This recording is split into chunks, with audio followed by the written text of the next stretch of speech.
Bên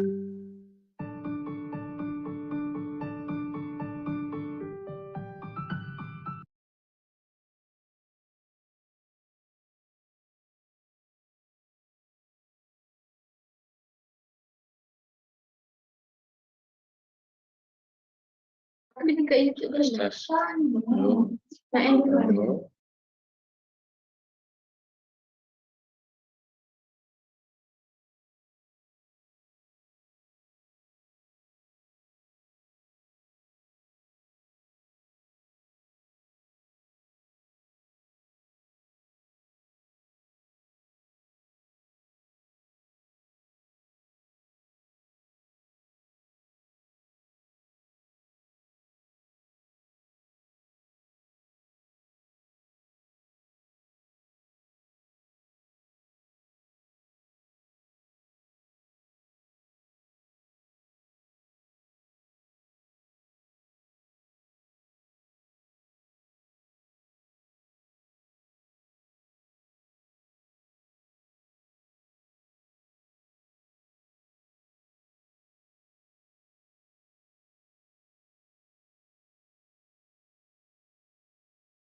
Saya tersebut pada tulis satu tidak. Sebagai suara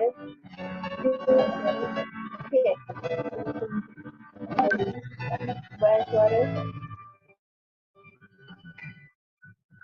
okey. Sebagai suara Daniel cuba tutup tak video. Cubaan suara jelas ke? Okey. Buka di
brothers and sisters.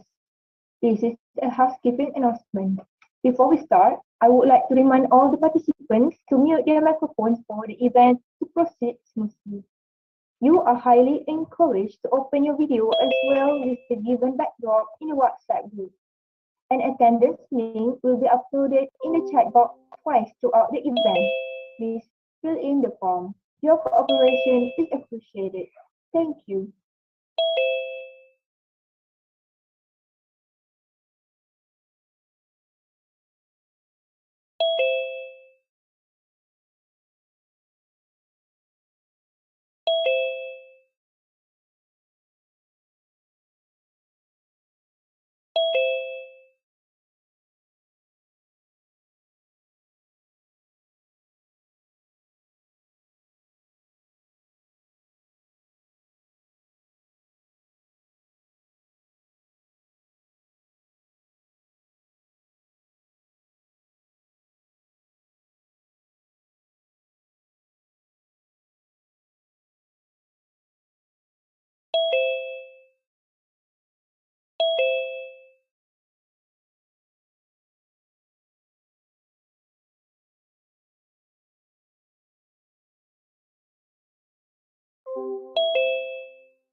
Bismillahirrahmanirrahim. Assalamualaikum warahmatullahi wabarakatuh. I am Al-Zahra Balkis binti Azmi, delighted to be your MC for tonight. First and foremost, I bid a warm welcome to the speaker, Dietitian Nabila binti Azmi and Dietitian Muhammad Khairul Azwan. Thank you to all the participants for allocating your time to join the Dietetics Career Talk 2023 event tonight. Inshallah, we will begin shortly. To gain blessing from Allah Subhanahu wa Ta'ala, let us begin our session with a dua recitation. Please welcome Brother Aiman. Assalamualaikum warahmatullahi wabarakatuh. Al-Fatihah.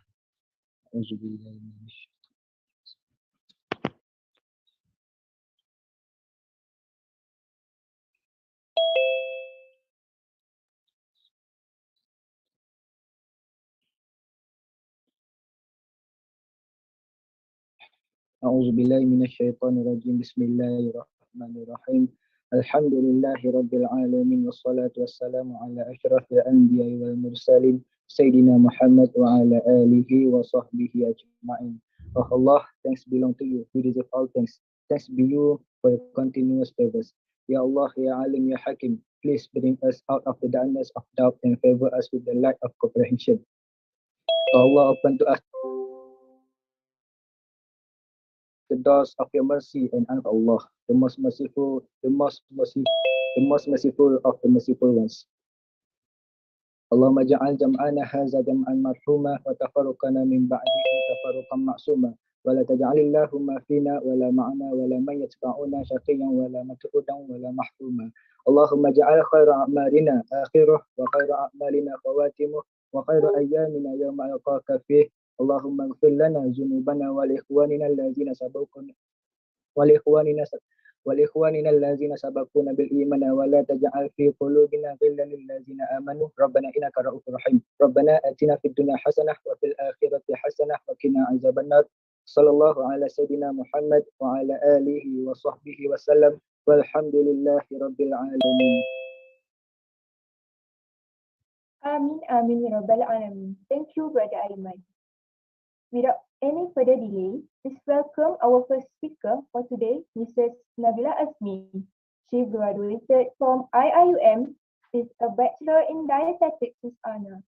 Currently, she is working as mentor and preceptor for new nutritionists and dietitian while juggling as retail dietitian at Pasir Pekan branch and a trainer for 8 branches at Kelantan area. Indeed, she is definitely well versed in our topic of the career talk today.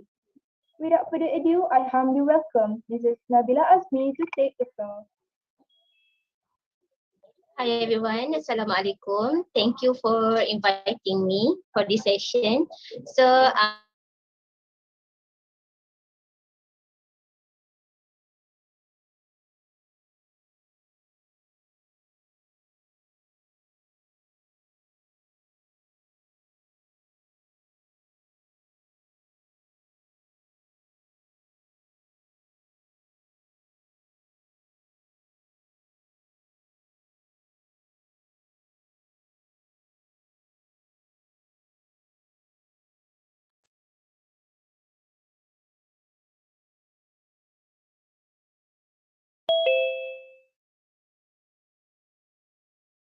Okay, before I start, I identity and here to be who how many okay. So let me share the screen. Can I have the student to share the screen?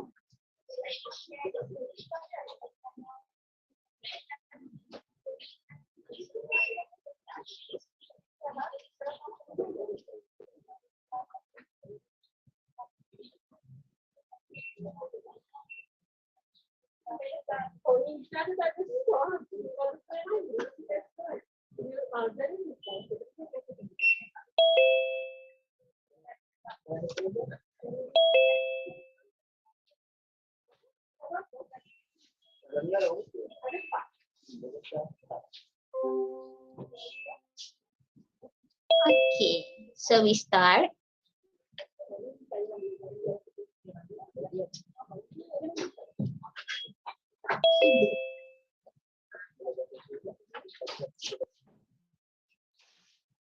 We can go to the next slide.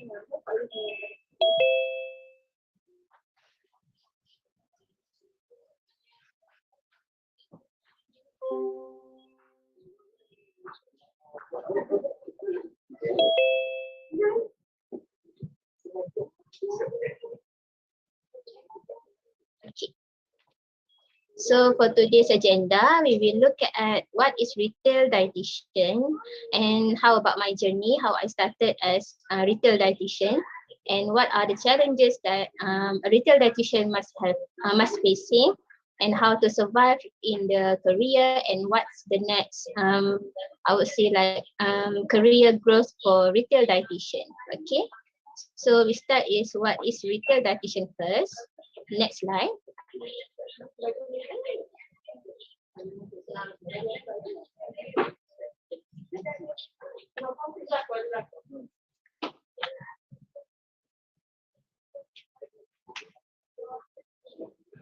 Okay, so what is retail dietitian? So I guess like everyone has like a rough idea about what is retail dietitian means. So basically retail meaning that we are working in a pharmacy setting. It means that we are more towards sales and also working directly to our clients.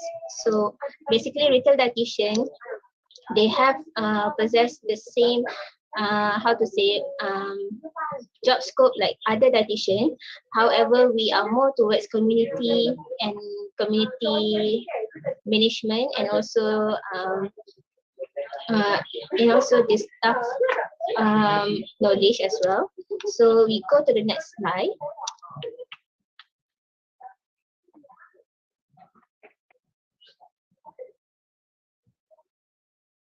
Okay. So retail dietitian is the same with the other dietitian is to make changes in patients' eating habits and prevent chronic illnesses such as blood pressure, diabetes, heart disease, cancer. And it is the same with other dietitian as well. Even though you're not working in clinical setting, but when you're working in retail, it is more I would like to say it's quite challenging because patients already discharged from hospital, so they are looking for solutions when they are at home. So that is what we are usually doing in retail setting. And other than that, we also provide solutions for them. Other than the diet modification, we also suggest appropriate nutrition supplements to them. Okay, so we as dietitian, we have our knowledge ready at hand, and we works as filters or barriers for other staff or other I would like to say professionals to be able to select appropriate nutrition supplements to customers. Not only that we want to meet our sales target, but also we have to be more you know we have to um, share the knowledge that we have with other staff so that they didn't simply giving any inappropriate supplements to our clients. Okay, and also we as retail dietitian, we also provide in training to floor staff. Okay, so move to next slide.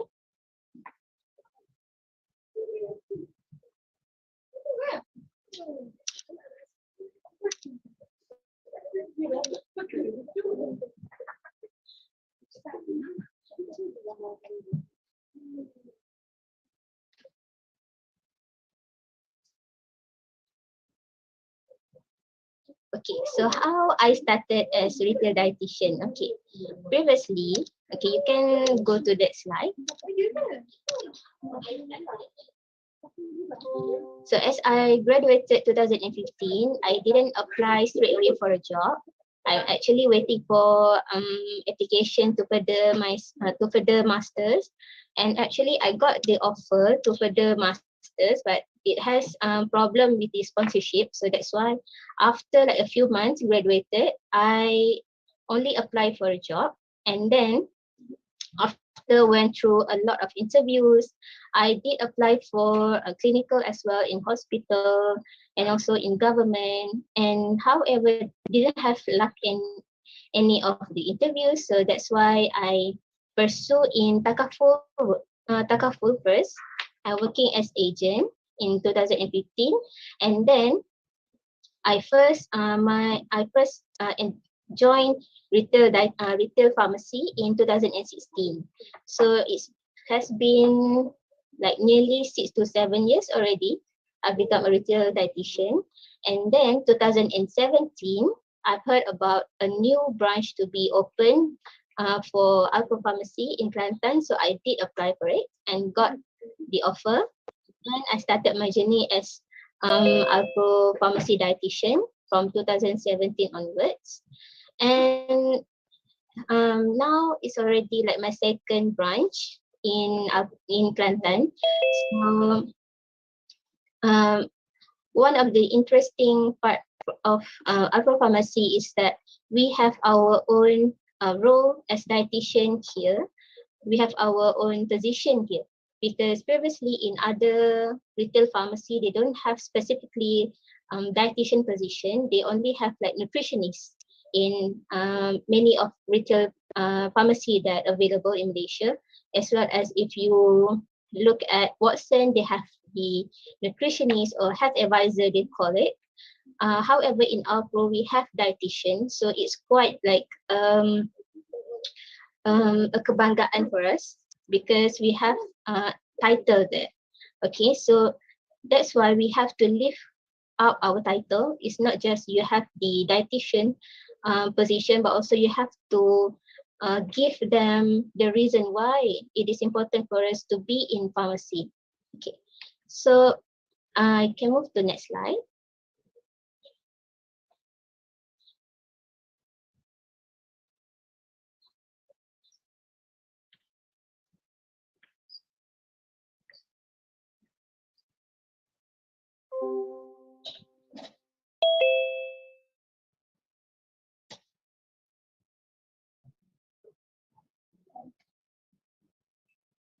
Okay, so here is the summary for my pathway in Alpha Pharmacy. So for the first year, I am a normal retail dietitian, and for the second year, I had a bit introduction to management, because dietitian is expected to manage the outlet, for example, like the management of staff, management of the like the supervisors part. So I did help in that.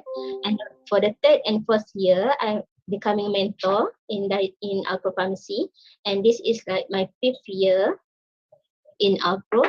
So I become senior dietitian. It is a new position for me. So this is currently one of the pathway that available in retail pharmacy, because in retail pharmacy it is not limited to how to say the dietitian position only. If you have interest in sales, for example, if you have interest in academy, we also have the academy part. And also if you're interested in management, so you can also further the career in that area. Or we have the corporate department. If you're really interested to develop products, you can always go to for the corporate growth.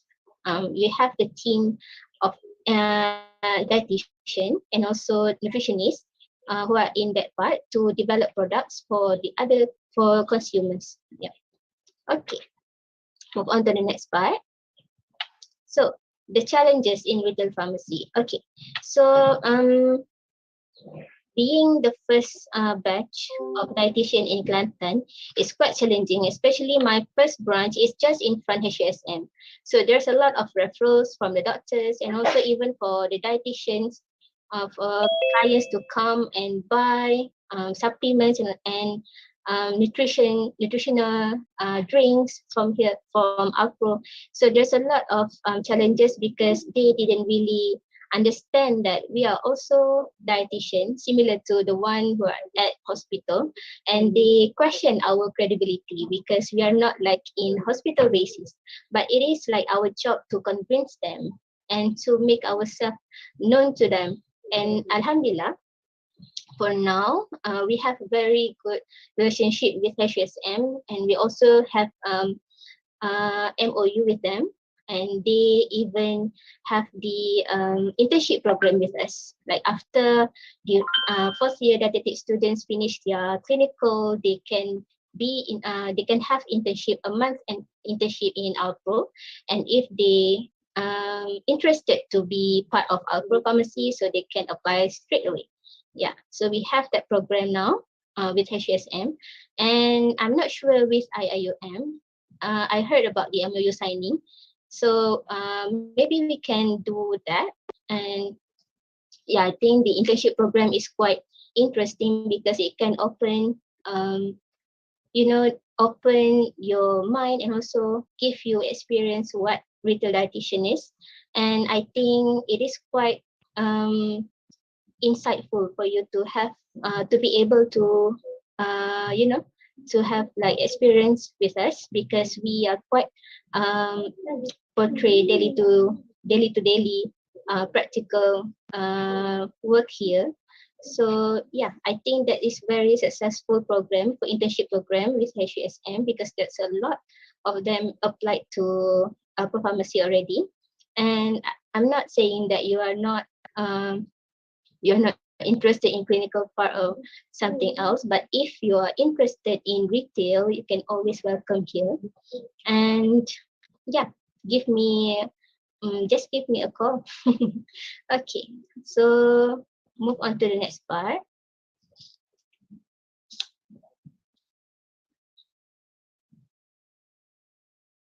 Okay, this is what I've told you before. Okay, the next slide.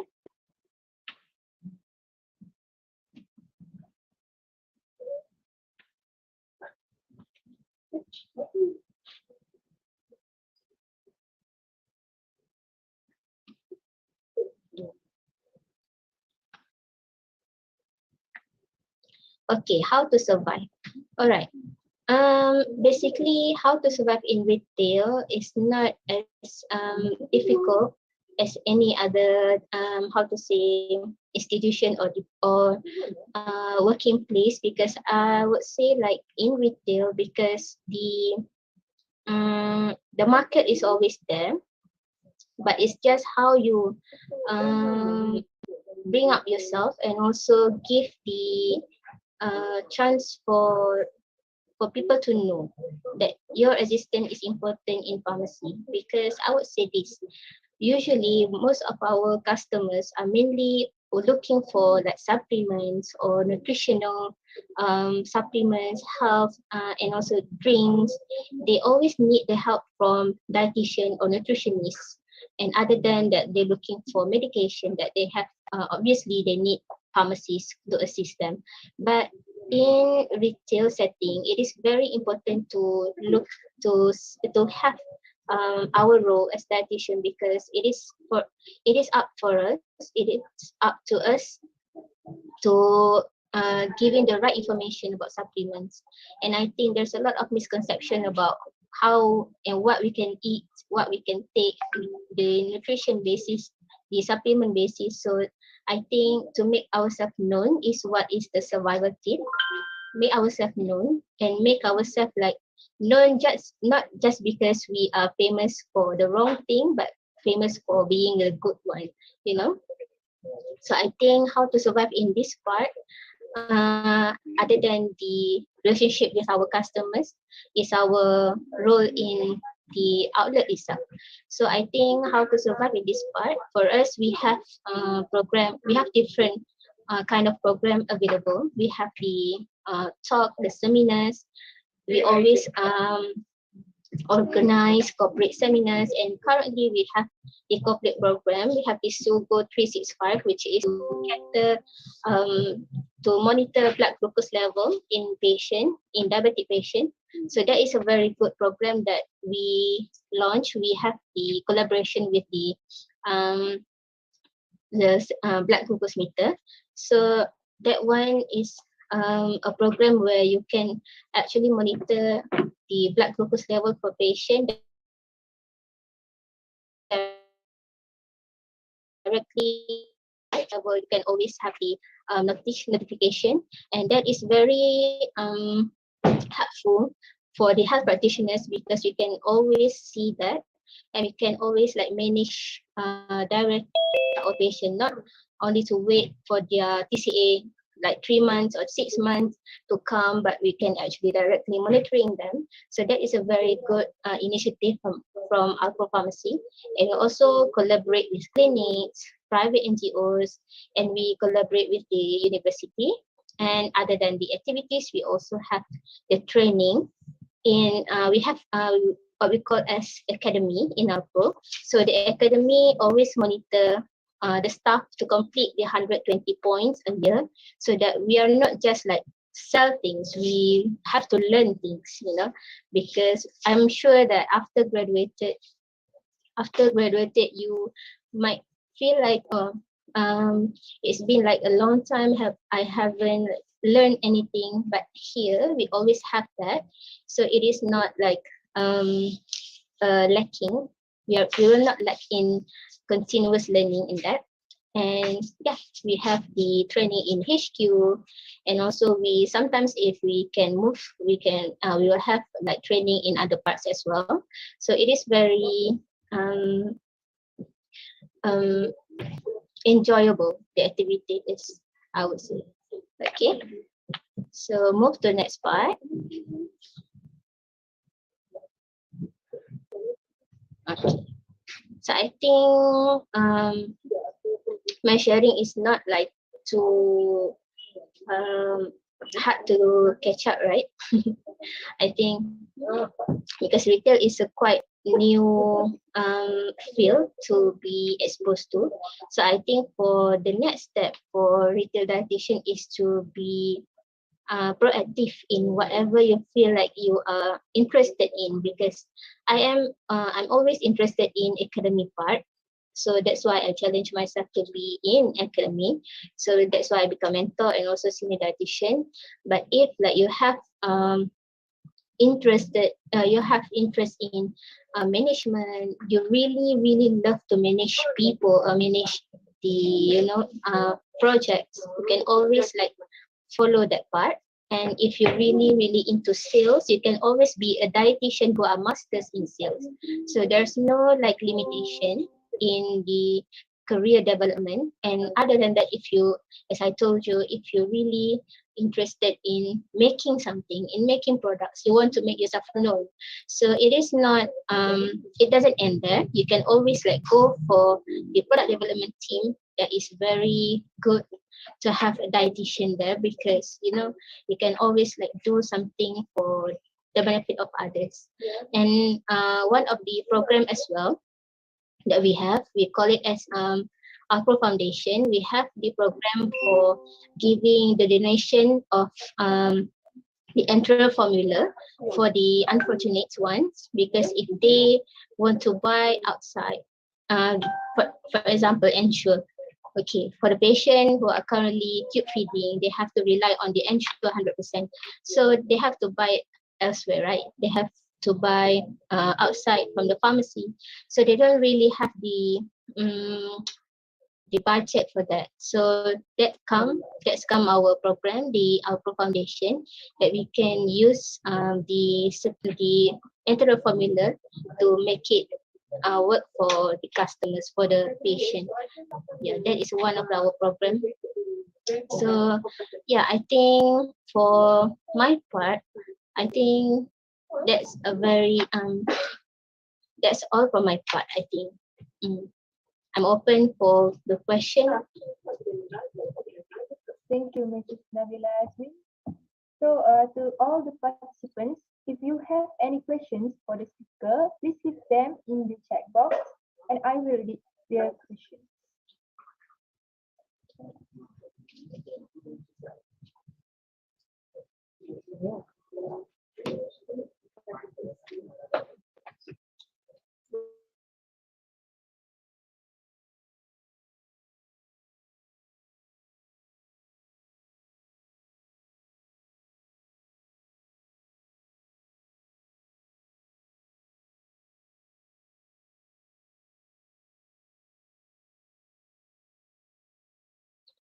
Assalamualaikum.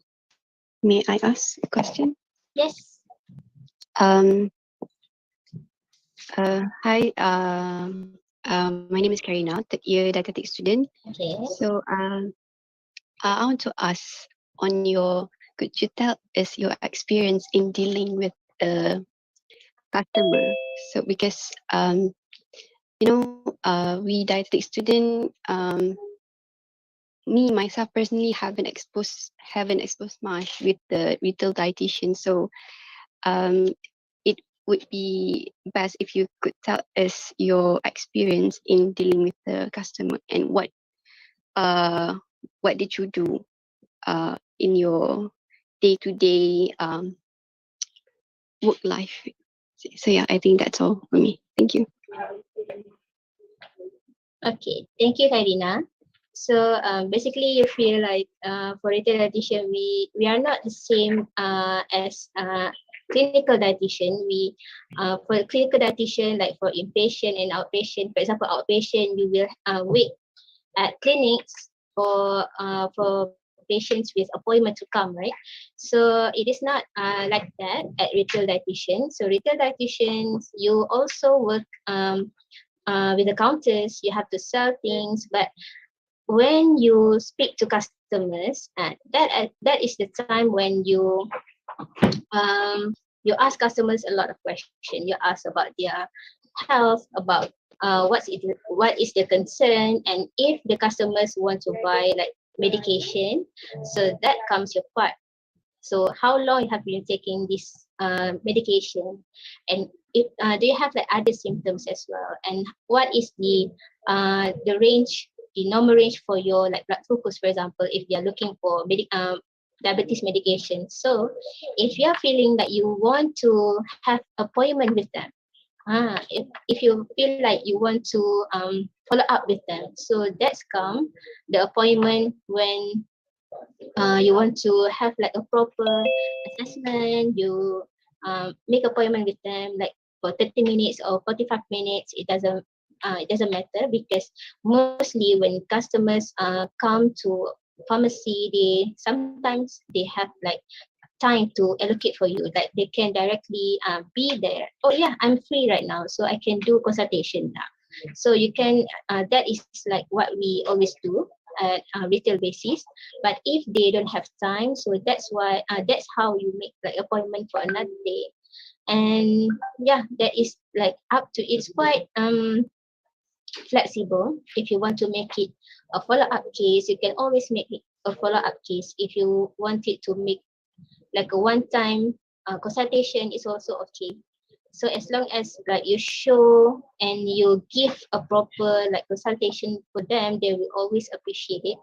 And sometimes if the outlet, or we call it as outlet for the branches, so when if sometimes if your outlet is lack of staff, that you don't have time to give proper consultation, so that's how you make appointment with them if you want to meet them afterwards. Mm. So that's what we always do from day to day.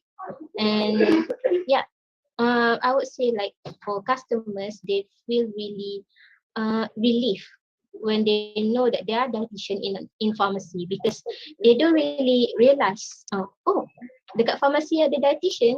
They always like question us that question, because they haven't heard about it. They always heard about nutritionists, but haven't heard about a dietitian in pharmacy. So that's why you have to introduce yourself. Oh, I'm dietitian here. So whatever like you have concern related to food or your health, you can always contact me. So you can give your outlet number. So that's how we make it work in pharmacy setting. Mm. Did I answer your question? Yes, answered. So what's the difference between a job scope of a dietitian and nutritionist in retail pharmacy? Okay. So Is there any basically, difference? because we are more towards the management of patient, right?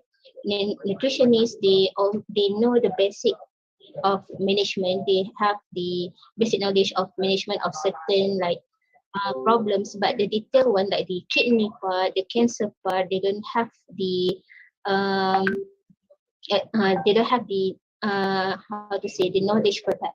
So that's how we guide. We also the job scope is quite similar, I would say, but the thorough part is our part.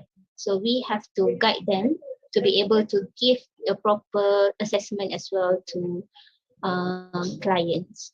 Yeah, I see. Thank you. welcome.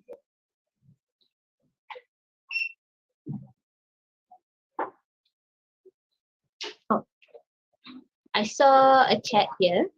So okay, I'm Shamil, first year diet student. I wanted to ask regarding being a dietitian, how do you manage when the patients argue with you, pretending they know everything? Okay, this is quite an interesting question because, of course, like some customers, for example, like I mean, the have one. So this type of customers we call it as tiger. So tiger customers is always like on rush and feel like they know everything. So what you can do is to match the level.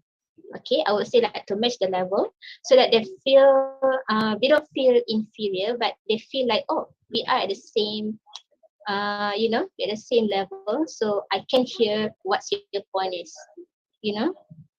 So that is what you need to have and need experience and also practice lah. I would say because to have that kind of level of confidence when talking to customers, like you need one, you already have the knowledge, and the second thing is how to practice in your in working life. So that's why you have to give like a proper you have to do a proper assessment first, and you will see like you some in the long run you will see how to make a good and a short assessment to them so that they can actually hear you. Okay, because sometimes also we cannot like deal with like certain customers, we just have to give it in, but other time they will come back and they will look at you because, oh, this one told me before like this, so I want to meet you lah. So don't worry. I think that's the beauty of having practice in retail, like in retail, because I think like you can see a lot of uh, people, a lot of behavior, and how you can actually tackle it. Because sometimes the first bet is the best one. They turn out to be our friend later. Okay. Can I have other question? So, Sister Nabila from YouTube and Zoom, ada soalan tentang average salary for fresh grad. Sorry, I didn't get it. So, ada soalan daripada Zoom dan juga YouTube. Mereka bertanya tentang average salary for fresh grad. Salary.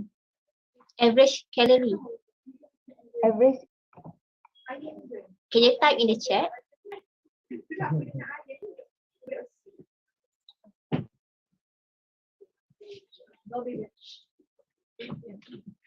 Average salary, okay.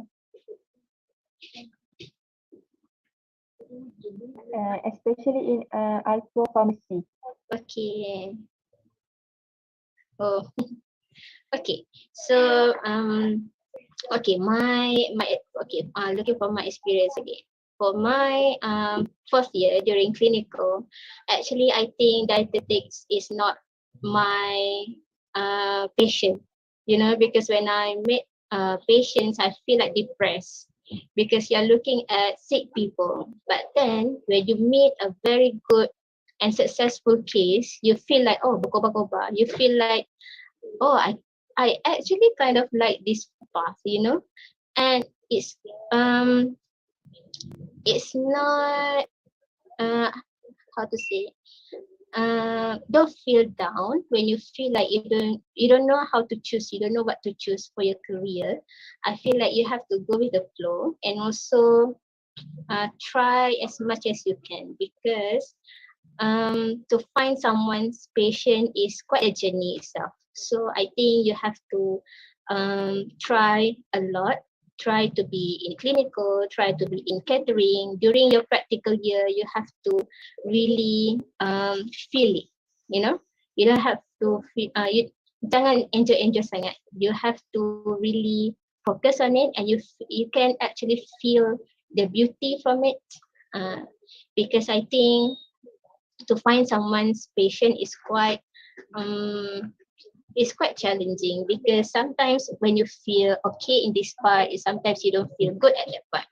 But just be just do your best at everything.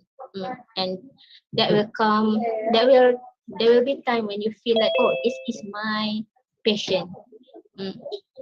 Okay, so for the okay, for the first, I didn't answer the first question. Okay, the average salary. Okay, for basic salary for the fresh grad is quite the same with the government. So we starting 2004, but it depends on the area that you are in. So I would say like the more experienced you are, the more you will get. And also in retail, because we are dealing with clients, right? So we always have incentive. So if you are looking um, for a for career to help you to increase your income, for example, you can always go for retail, because there are always platform for you to gain more. And it's not just like waiting for, um for your monthly salary. It always like have something on top of that. Yeah. For the salary itself, I think it's okay. Yeah. I would say that it's quite okay for agro pharmacy.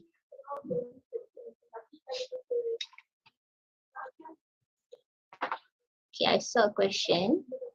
Hi, I'm Sukha. Uh, so the next question is from YouTube. It said, "Hi, I'm Sukit, year 3 student from Uttar. My question is, as a dietitian in retail pharmacy, do we need to deal with medication also, or we just deal with supplementation?" Okay. So, let me tell you this, okay?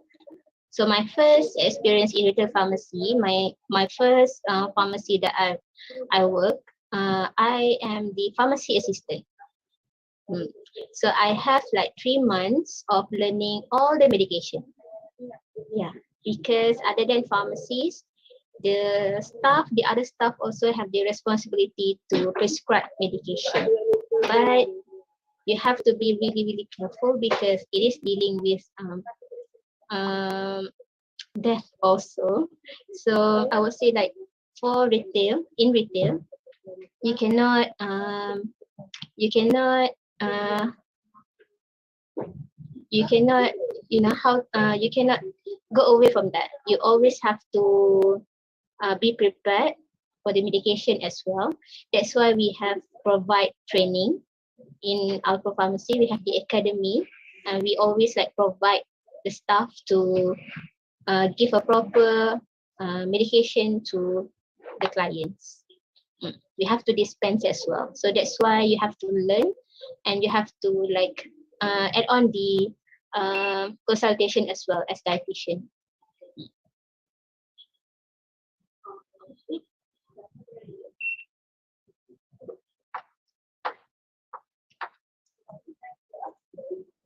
So,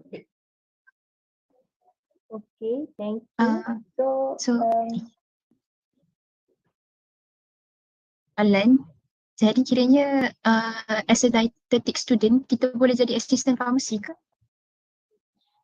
okay. Technically speaking, like for the position, you cannot be a pharmacy assistant, but you can dispense medication on behalf of your pharmacist and on behalf of your uh, pharmacy assistant available in the outlet. Meaning that you cannot like make the 100% decision yourself. Your position will always be dietitian, will always be nutritionist, but you can dispense medication. However, there are certain medication that only pharmacists or doctors will prescribe. So that one you cannot kacau. That one you have to follow what the prescription is and how to consult patient on how to take the supplements, on take the medication. You have to follow the prescription, and also you have to get the advice from your pharmacist. Other than that, like for the cough and flu, for fever, that one is like we call it as OTC, over the counter. So that one you can dispense, anyone can dispense. It's not just like pharmacist or pharmacy assistant. Okay.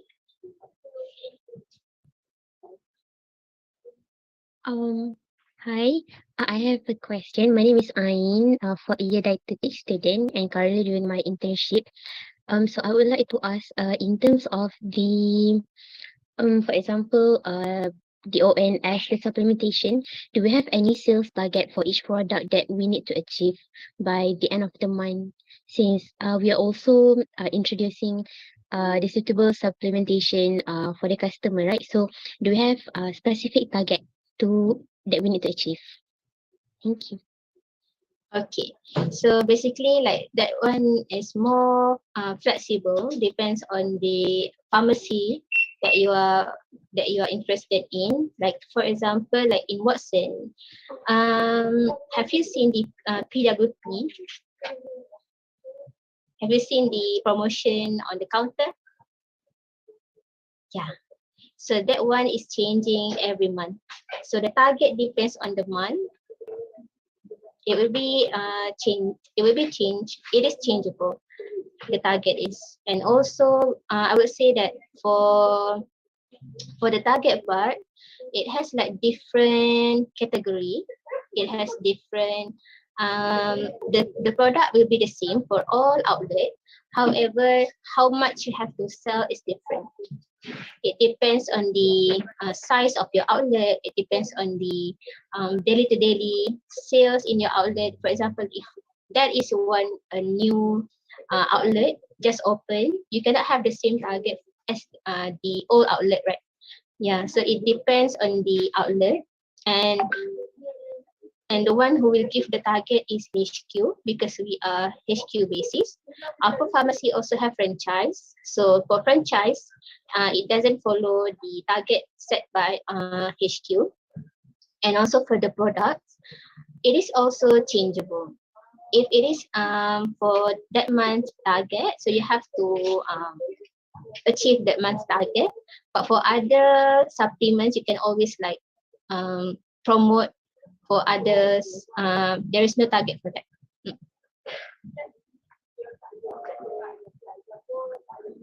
Okay, thank you. Well,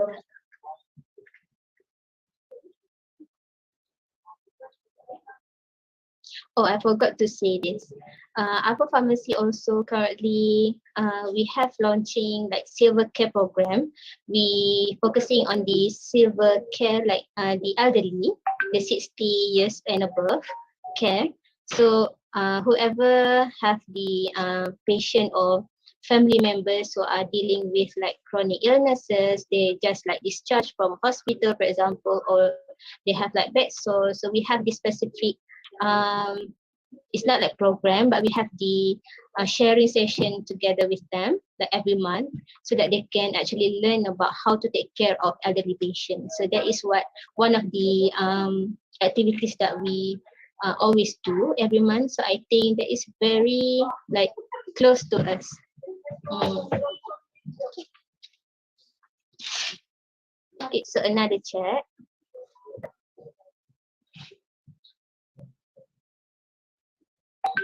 Okay, how do you see the future of retail dietitian? Do you think client might start referring more to them for checkup and assessment? Okay. So one thing about retail dietitian, I think, is more closer to community because after they're being discharged from hospital, sometimes they default the follow up. Right? They don't see the dietitian anymore because nowadays I think it is have to be paid. So sometimes they feel like, oh, tak apa, I will try to find another option. So that comes our role in community, in retail pharmacy, because I think we are quite close to community. So that is like the beauty of being a retail dietitian to me, because I think we can give more to clients without charge, because you can always like consult them for free. They can always meet us for free.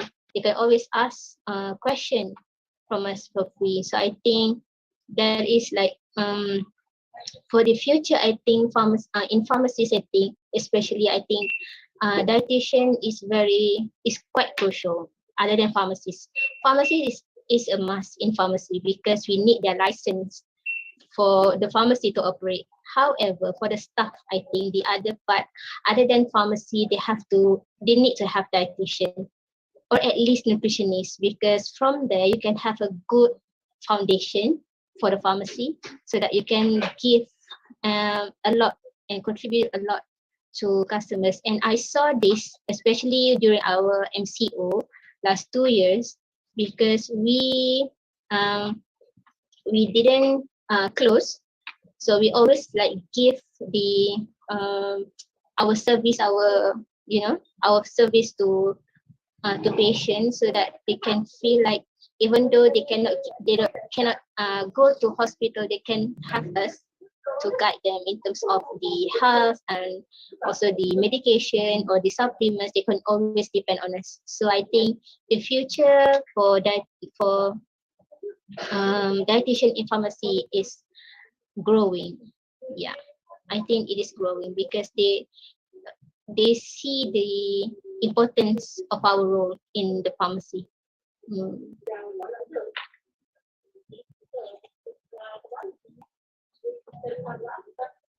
And yeah, for the referring cases, we have quite a lot, especially for those like KKs, like klinik kesihatan that doesn't have a dietitian.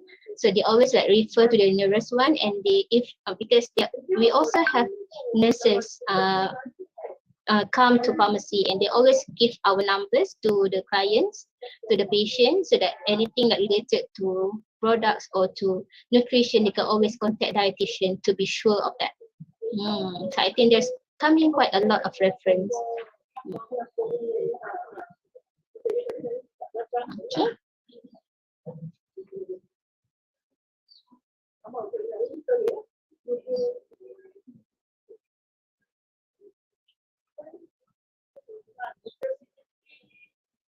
Is there any other questions from the participants?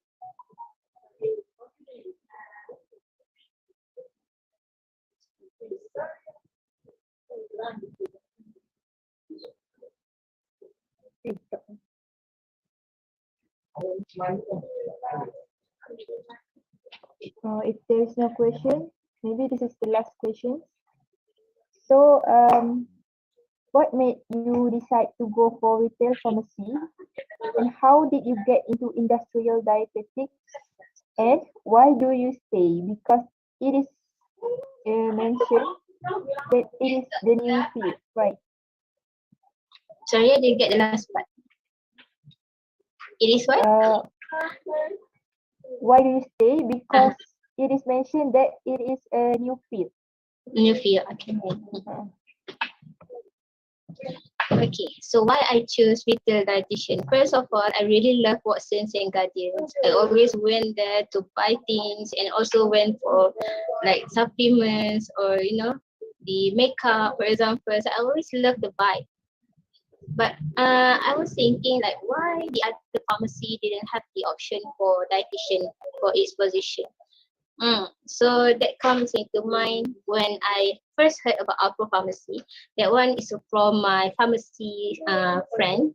She told me that Alpro Pharmacy is opening the new position for dietitian. Why don't you apply? So that's come like it's quite interesting because I've heard quite a lot of good review from the um for my friends, for my peers, for my pharmacy friend. So that's why I started to join retail pharmacy because I haven't heard about any about other pharmacy, um, recruiting dietitian. So that's why I first applied for this pharmacy, and then when I got the position, I feel like um, how make I stay is that because of the environment, also the customers as well. Because I feel like it is very important for you to have to be in this area because it is new.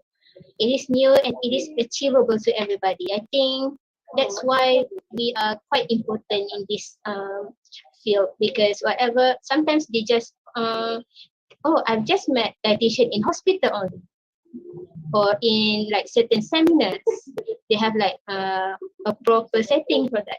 I haven't seen any dietitian in pharmacy, so that's quite an interesting journey that when you are in retail pharmacy. Because of that, we can share a lot. We can give ourselves a name in the setting, and then also can give like more to community as well. Because I think um it's quite nice to have like dietitian in a community setting like this in pharmacy because it haven't been in any other part. Mm. So that's how I start and also I stayed because of the loyalty that I felt with the customers and also with the staff as well. Because I think without dietitian, there's no like other health care practice that will share with them about nutrition. And what we know is very important because we know that there's a lot of misunderstanding about diet, about supplements. So that's come our part in community to tell them the truth and to make a barrier for them to help them choose which one is good, which one is bad. So that's how I think like I still want to stay in retail pharmacy. I haven't like um regret my decision ever.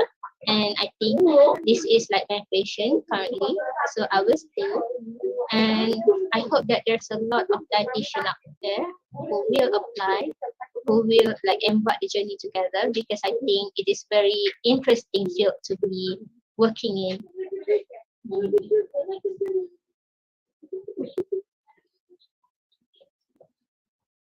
Thank you so much, Sister Nabila, for answering all the questions just now.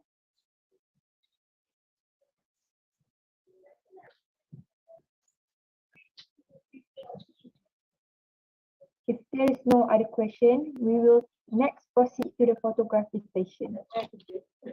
Dear brothers and sisters, Alhamdulillah, we finished our first sharing. I would like to remind the participants to fill in the attendance form given in the chat box. To all the participants, you are invited to open your camera for the photography session with the speaker. So, I would like to call upon Unifaku.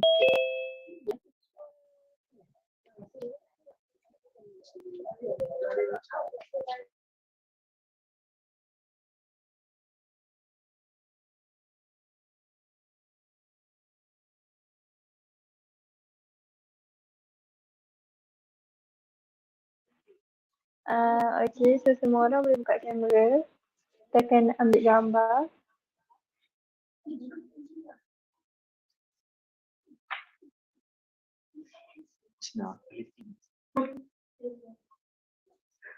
Okay, so 1, 2, 3.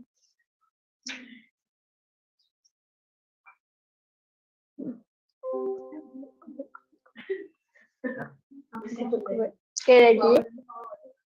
Satu, dua, tiga.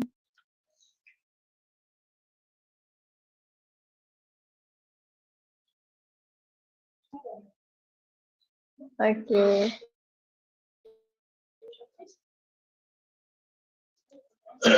Okay, page second pula. Buat je buat. Satu, dua, tiga.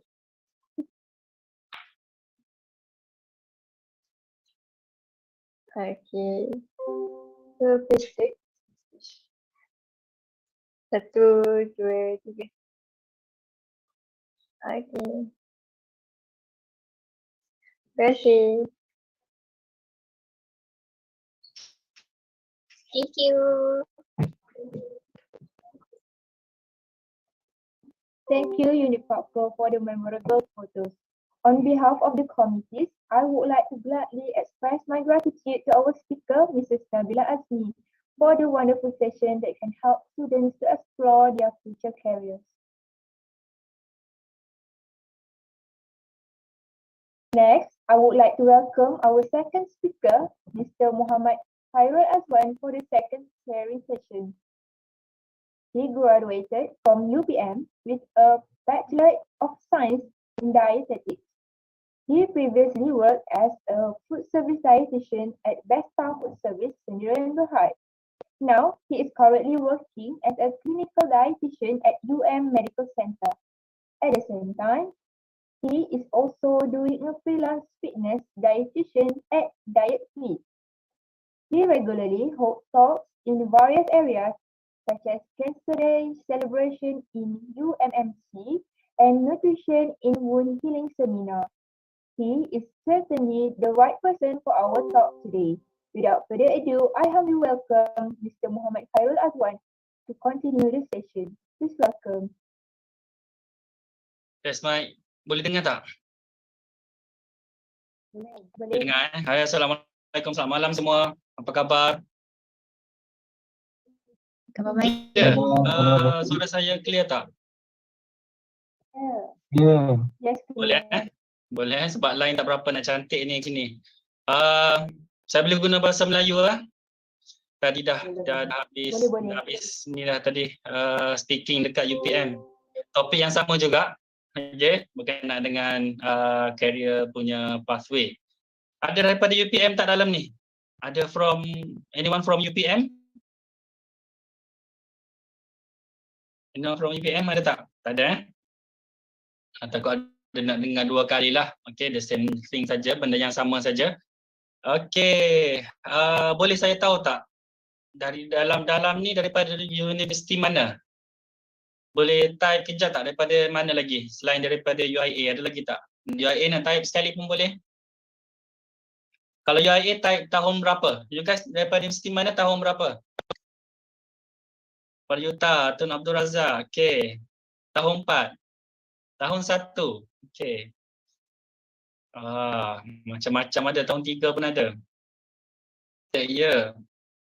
Okay. UIA 4th year sedang praktikal ke?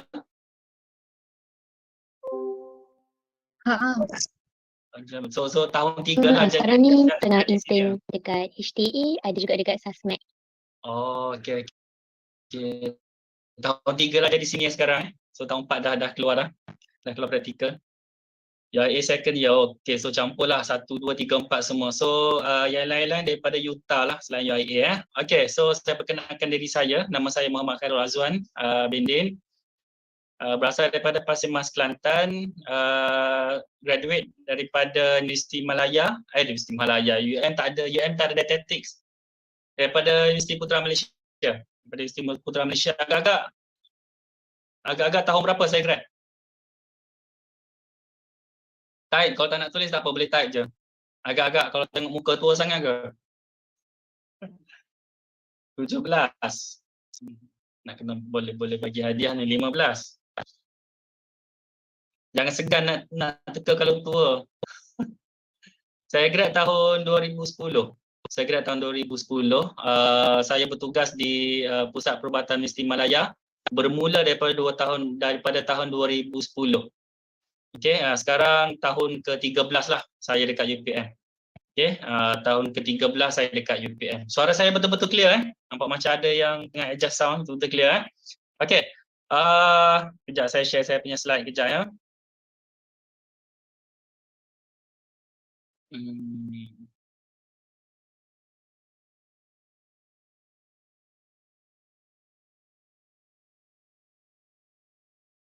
Sebenarnya tak macam saya nak share bagi you guys tak nampak ni nampak sangat lama tak guna ni.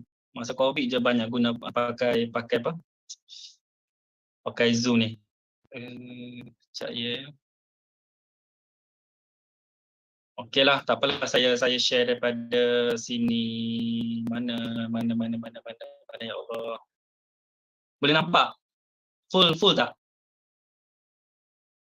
Full screen tak? Full screen. Full screen boleh nampak Okey. So first kali sebelum saya cerita pasal ni, saya nak tanya anyone yang minat bidang klinikal, anyone yang memang nak jadi clinical dietitian, nak kerja hospital. Siapa yang minat nak jadi clinical dietitian?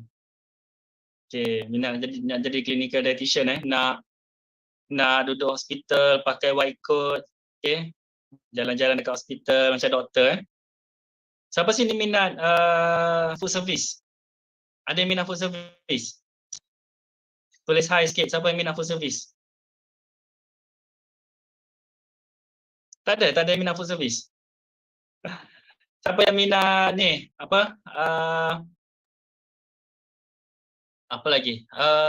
Retail tadi dengar pasal retail tadi, kot ada yang berminat. Semua saya ni saya minat yang mana?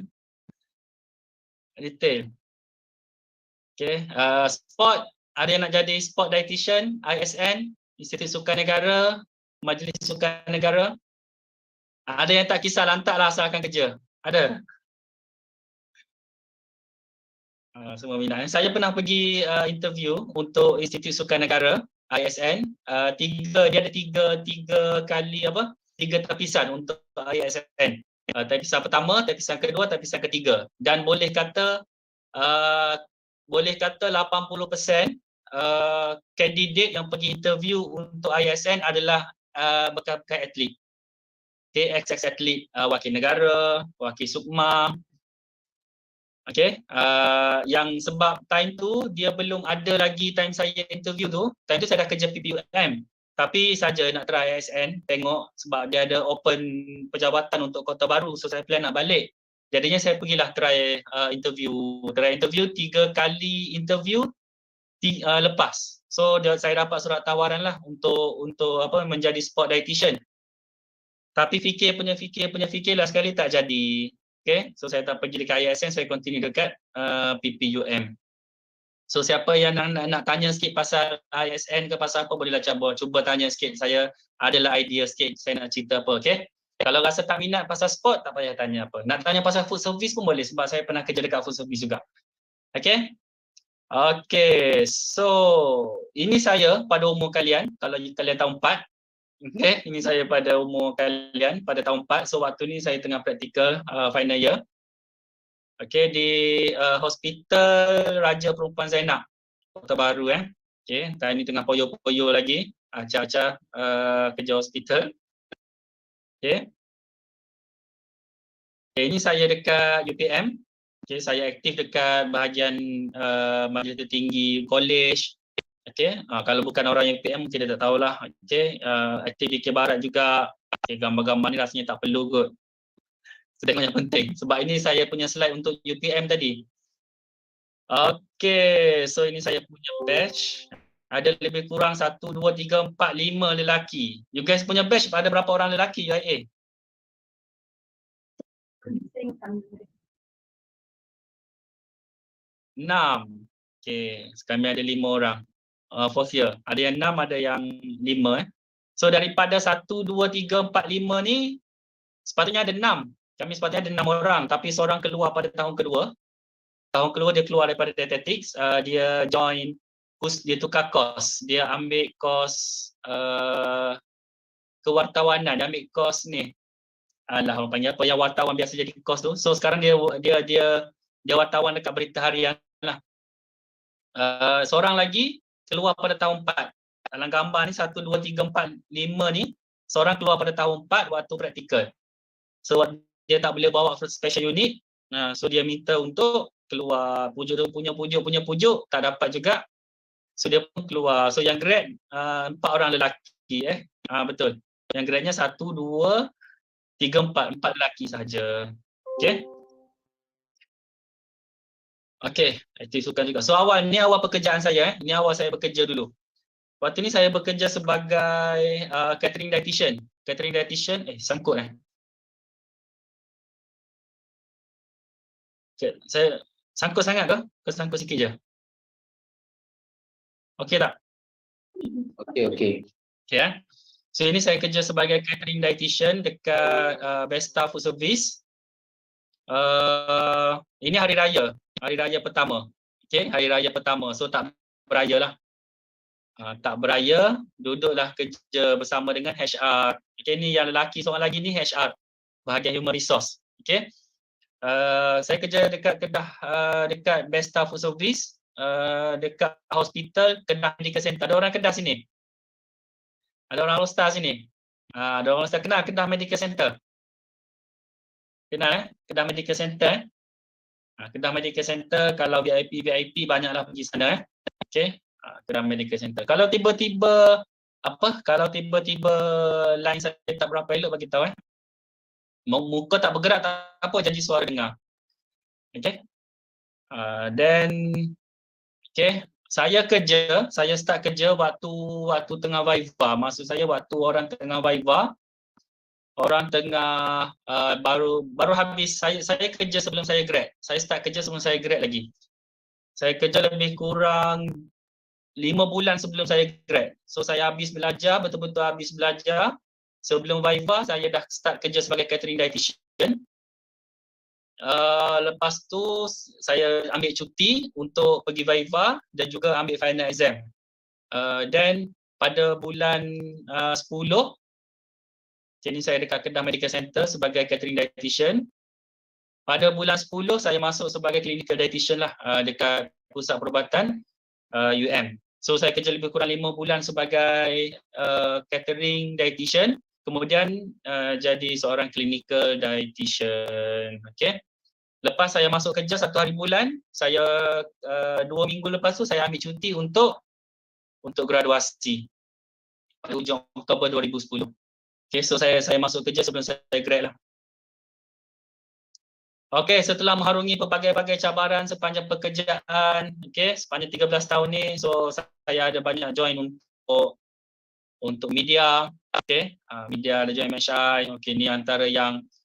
Ini antara media-media yang sempat saya ambil, saya letak kat sini lah banyak, tapi saya tak sempat. Kita tak sempat nak ni. TV3, Astro Awani, Nona pun pernah masuk. Hello Doktor juga. Pernah bagi talk untuk Makassar juga, Indonesia. International punya talk dekat Makassar, Indonesia. Ini kenapa saya letak gambar ni, sebab ini gambar dekat Petronas. Saya bagi talk dekat Petronas. Lebih kurang dalam 15 minit, orang bayar dalam 750 macam tu. Ini buku pertama saya. Bersama dengan Karang Craft, Aizat Razak. So sekarang saya ada lebih kurang 3 buah buku. Buku pertama saya Cabaran untuk Kurus. Buku kedua saya adalah Makan Nasi untuk turun berat badan. Buku ketiga adalah berkenaan dengan cerita yang tak terlupakan sepanjang menjadi dietitian lah. Yang ketiga tu dia kumpul cerita-cerita daripada doktor, daripada nurses, daripada dietitian, dan dia buat buku. So dua dengan Karang Craft, satu lagi dengan, saya lupa publisher dia, tapi ada dekat pesta buku yang terbaru hari tu, ada pesta buku yang terbaru hari tu. So ini CI untuk dietitian. Saya juga ada buat program untuk fitness. Saya juga fitness instructor, saya ada CJ untuk fitness instructor. So saya program Diet Fit Malaysia. Siapa yang nak tahu pasal program Diet Fit Malaysia, dulu website saya rasa masih ada, dietfitmalaysia.com.my. Sebab sekarang dah kurang aktif sebab COVID hari tu. So ini antara bisnes-bisnes yang saya buat selain daripada bekerja sebagai clinical dietitian. Dan artikel ni ditulis oleh kawan saya yang tadi, yang keluar daripada study tadi, jadi wartawan, so dia interview saja, nama dia Tuan Faisal. Okay. Okay. Ada soalan tak setakat ni? Ada apa-apa soalan tak nak tanya? Anything nak tak? Sebelum nak tanya apa-apa boleh type lah. Kalau rasa segan nak ni boleh type. Okay, dekat chat. Sebab boring juga bercakap online seorang-seorang ni kan. Tak nampak orang kan. Okay, so persediaan alam pekerjaan. Alam pekerjaan ni sebenarnya banyak benda yang kita nak kena ambil kira lah. Okay, nak kena ambil kira. Pertama sekali kelayakan akademik dalam pekerjaan. So kalau siapa yang kalau boleh pointer jaga. Tak semestinya 3.5 ke atas, tapi at least atas daripada 3 lah. Okay, cuba atas daripada 3. Sebab kalau bawah daripada 3, dia dah level lain dah. Okay, pastikan you punya pointer atas daripada 3.0. Okay, nanti kita jawab soalan Melissa. Setengah baik soalan tu. Second, kemahiran komunikasi. Kemahiran komunikasi, bila jadi dietitian ni, nak kena pandai cakap berlapik. Apa-apa yang you nak bagi info dekat public ke, dekat media sosial ke, dekat patient ke, dekat doctors ke, you kena pandai bermanis mulut lah. Okay? Orang yang direct sangat ataupun orang yang memang tak pandai berlapik dia punya cakap, kadang-kadang tak sesuai sangat jadi dietitian bahagian klinikal lah. Kalau jadi bahagian food service sesuai. Siapa yang direct ataupun yang memang boleh menjerit, boleh marah-marah orang, tu boleh kerja dekat food service. Okay? Kemahiran komunikasi sangat penting sebagai dietitian. Kemahiran komunikasi sangat penting. Siapa yang rasa dia ni memang susah nak bercakap dengan orang, susah nak bagi talk, okay, cakap dengan patient pun masih tak yakin, you kena asah benda tu waktu sekarang. Okay, asah benda tu waktu sekarang. Bagaimana you join lah apa-apa kat universiti, banyak kan aktiviti-aktiviti. You belajar daripada zaman belajar. Sebab benda tu yang dia orang akan tengok waktu you kerja nanti, waktu you nak kerja nanti, sebab benda tu you akan guna. You kena develop. Okay. Ketiga, ketahanan fizikal dan mental. Lagi-lagi kalau you bekerja dekat food service. Okay, food service memang sangat perlukan mental dan fizikal yang sangat strong. Okay, kalau kita ni lembik-lembik je, kalau tak dapat makan pun kita nangis, saya takut kalau time bekerja nanti penat sebab kerja food service sangat penat. Okay, kerja food service sangat penat dan fizikal dan mental. Okay, waktu saya kerja food service dulu, sebab waktu tu Kedah Medical Center baru buka untuk outsource kepada company luar. So Besta masuk sebagai company luar yang prepare makanan untuk pesakit. Jadi kami kena set up everything daripada A sampai Z. Okay, so kena masuk pukul 6 pagi, balik 12 malam. Esok masuk 6 pagi lagi, 12 malam. Beberapa bulan sehinggalah betul-betul stabil. Okay, so kena tahanan mental dan fizikal. Kalau kerja dekat ward, kerja sebagai clinical dietitian ke, kerja sebagai retail dietitian ke, fizikal dengan mental pun kena kuat juga. Kadang-kadang orang provoke, patient provoke. Okay, kena kuat. So nombor 4, mengetahui prospek dan risiko kerjaya. So bila you bekerja sebagai dietitian ni, dia pun ada risiko-risiko juga. Kadang-kadang kalau saya jaga bahagian risiko juga untuk jabatan, kadang-kadang ada yang kena sexual harassment dietitian. So bila you berdua dengan patient, kadang-kadang bila you berdua dengan patient, you nak ambil patient punya history, you tak boleh terbuka. Sebab dia ada kita panggil private and confidential punya interview dengan patient. So you tak boleh interview dia secara terbuka. So you dalam bilik bertutup ataupun ada at least orang tak dengar lah. Sebab secara semua maklumat pesakit adalah rahsia.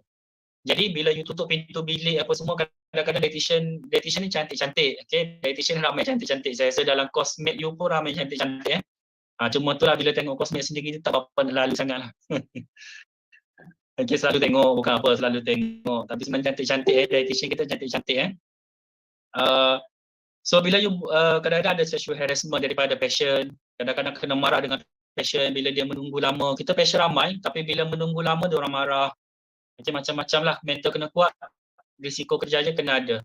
Okay, menguasai kemahiran penyelesaian masalah. So kalau bila you sebagai dietitian, sebenarnya sebagai dietitian waktu you belajar ni, mungkin you akan ditanya berkenaan dengan bila you bagi calories, protein, orang tanya apa justifikasi you, kenapa you bagi kalori banyak ni, kenapa you bagi protein banyak ni. Okay, kenapa you bagi banyak tu, kenapa you buat macam ni, kenapa you buat macam tu. So bila you dah kerja nanti, tak ada orang persoalkan kecuali kalau ada kes-kes yang terjadi dekat patient lah. Tiba-tiba kes yang susah ataupun tiba-tiba patient meninggal. Okay, refeeding syndrome. Pernah dengar refeeding syndrome refeeding syndrome, patient meninggal. You nak kena jawab. Management you betul ke tak, dan lain-lain lah. Dan sekali bersikap toleransi dan rasional. So dalam bekerja dietitian ni, kalau tanya saya, yang saya kenal head yang dulu dietitian dekat ISN, saya punya kawan juga, saya ni daripada USM, yang dekat bahagian food service saya pernah kerja, clinical saya pernah kerja, detail saya tak pernah. Okay, business pun saya ada buat, fitness pun saya ada buat. So kebanyakannya yang kalau tanya saya mana paling mencabar, food service lah. Food service paling mencabar. Okay, mana yang paling seronok? Business paling seronok. Clinical ni dia more to work balance sikit. Dia balance. Dia 8-5, 8-5. 8 pagi masuk, 5 petang balik. 8 pagi masuk, 5 petang balik. Okay. Okay, ini benda penting yang you kena buat sebelum you keluar ataupun waktu sekarang. Kenali you punya potensi diri. You kena tahu you punya weakness dengan strength. Maksud saya ini nampak macam kebiasaan orang buat kan, tapi you kena tahu apa minat you sebenarnya. You nak jadi dietitian dalam bentuk apa? Clinical ke, community ke, retail ke, food service ke, melalui you punya strength and weakness. Okay. Tapi kadang-kadang, contoh kadang-kadang saya tak minat clinical sangat. Waktu saya belajar dulu saya tak minat clinical, dan saya dalam hati saya waktu saya nak habis belajar tu, dalam hati saya kata bila saya dah grad nanti, okay, saya tak nak pergi kerja hospital. Lagi-lagi hospital pengajar. Okay, HUSM ke, PPUM ke, HUKM ke. Sekarang dah ada hospital pengajar UIA, HUPM sekarang pun dah ada. Okay, semua dah ada. Tapi saya tak nak pergi hospital pengajar sebab busy. Kawan saya yang pergi praktikal kat sana busy. Okay, busy sangat. So saya tak minat praktikal. Saya punya strength saya suka handle program. Saya suka buat program, saya suka handle event. Okay. Dan saya suka jadi bos lah, senang kata. Okay. So bila tiba-tiba dicampak dalam clinical, saya ambil clinical tu sebagai cabaran, dan pada masa yang sama saya jadi bos pada saya punya bisnes lah. So saya buat 2-3 benda. Macam mana saya balance? Okay. Nanti kita cerita. Okay. Ada soalan boleh tanya sebab saya punya talk ni tak dah lama, saya suka soal jawab lagi. Sediakan diri untuk temu duga, lagi-lagi kalau you dah tahun 4. Kami daripada tahun 1 waktu masuk UPM, waktu masuk belajar dietetik, waktu tu dietetik masih belum establish lagi. 13 tahun lepas, waktu saya masuk, bukan 13 tahun, tambah 4 tahun belajar, lebih kurang dalam 17 tahun lepas, dietetik belum establish. Nak jumpa dietitian pun susah. Okay, nak jumpa dietitian dekat hospital pun susah. Sekarang you senang je jumpa saya dekat online je. Okay, jumpa saya dekat online, jumpa dietitian yang kerja dekat hospital senang. Dulu nak jumpa dietitian pun susah. So kami nak tanya pasal kerja macam mana, gaji berapa, stres macam mana, seronok ke tak. Okay, kami nak tanya benda tu kepada, kalau saya ada dietitian yang saya boleh jumpa dulu, saya nak tanya semua benda. Okay, sebab time tu memang dietitian kurang sangat, dan kami pun tak tahu dietitian ni kerja macam mana dulu. Okay. Sekarang dietitian dah dikenali, okay? Dah dikenali. So waktu tahun 1 pun kami dah sedia untuk keluar pada tahun 4. So kami dah prepare nak kerja macam mana, cari tengok dekat job street berapa gaji. Okay, hantar resume tak boleh lagi lah tahun 1. Okay, banyak Google cari apa semua tu. Okay. So nak bagi tahunya kita kena prepare awal, okay? Nak tengok demand juga. So bagi tahu you ada tahun tu JPA sudah berapa tahun JPA tak ambil pelajar untuk ambilan kerajaan, dah berapa tahun dah dia bekukan. So lebih kurang 1,000 pelajar, kalau keluar 1,000 pelajar setiap tahun daripada setiap universiti yang ada dietetik. So tahun you keluar nanti, macam mana you nak bersaing dengan 1,000 orang pada tahun you dan juga beberapa ribu lagi pada tahun sebelum you. Pada tahun sebelum you yang belum dapat kerja, yang belum dipanggil JPA. Sebab tu kalau apply, ada yang apply 4,000, yang panggil interview 300, jawatan kosong 15, 20. Okay, 30 untuk simpanan. Simpanan belum tentu panggil. So ini adalah benda-benda yang you nak tanya ke apa-apa, kita boleh discuss. Okay.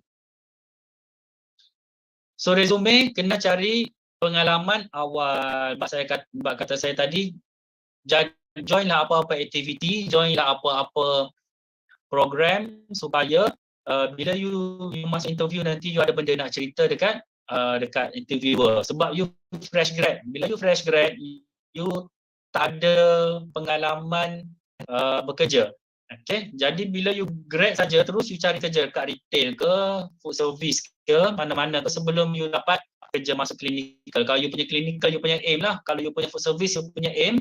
So you keluar food service, senang nak kerja. Siapa nak kerja food service, senang masuk dalam food service sebab dietitian turnover tinggi. Okay, dietitian turnover tinggi, selalu bertukar-tukar. Okay, selalu bertukar-tukar dietitian.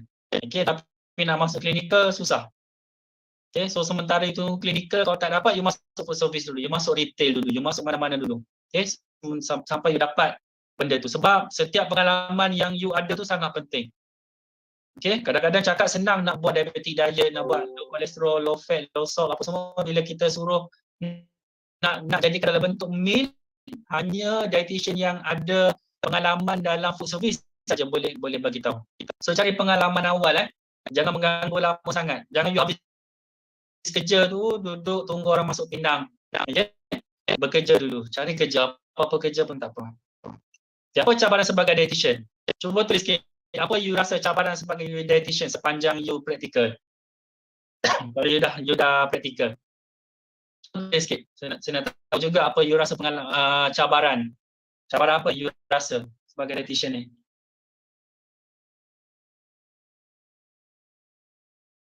Tak ada cabaran.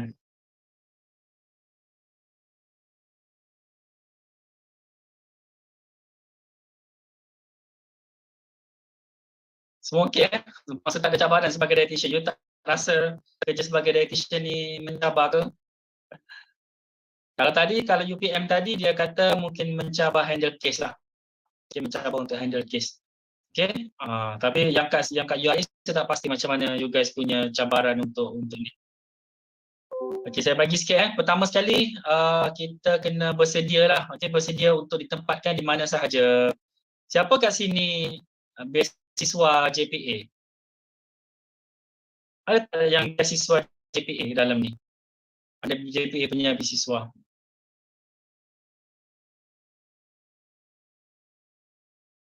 Tak ada. UIA tak ada ambil beasiswa JPA. Semua self punya funded ke?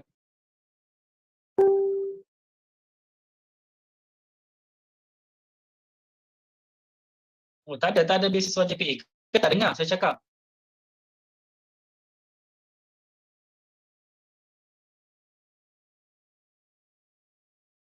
Tak ada yang ni beasiswa JPA ke?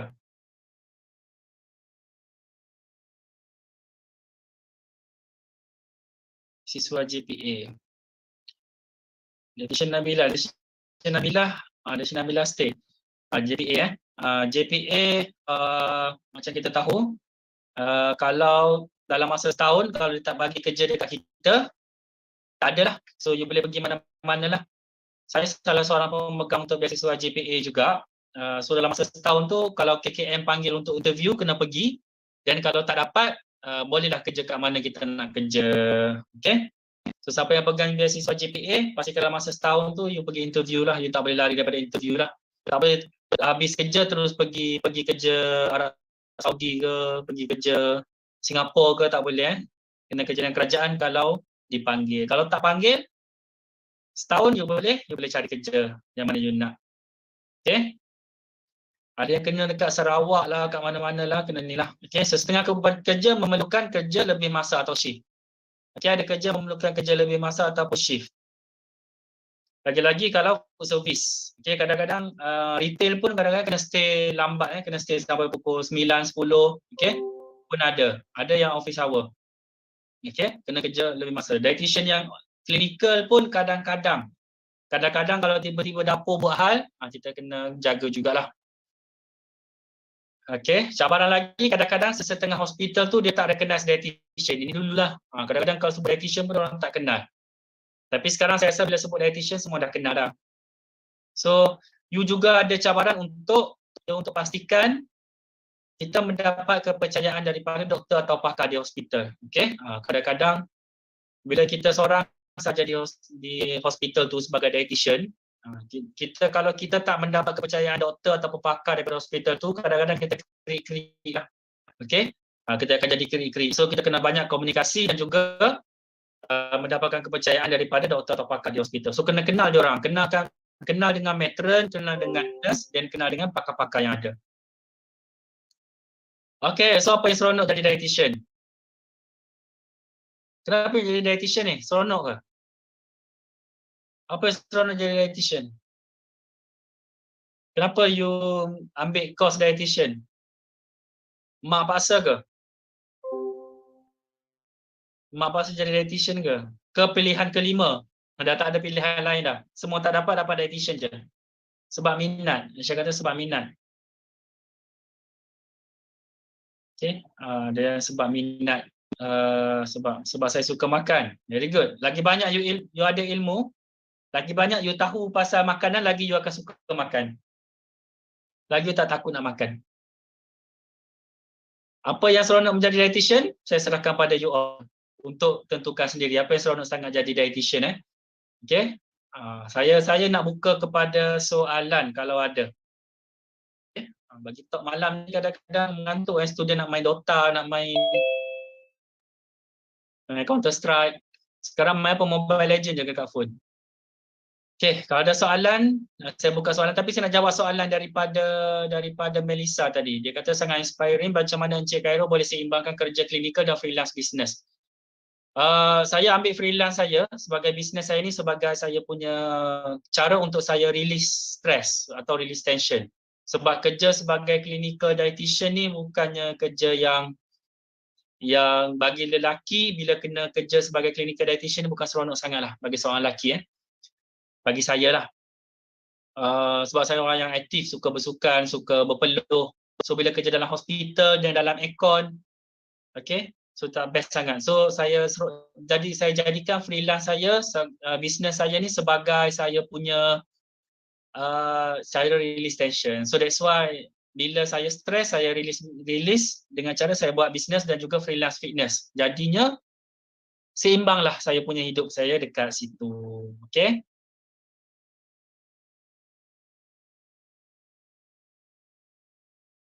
Okay, ada soalan lagi nak tanya tak? Saya punya FB, siapa nak tengok saya punya FB dekat sini? Ini FB saya, Muhammad Khairul Azwan.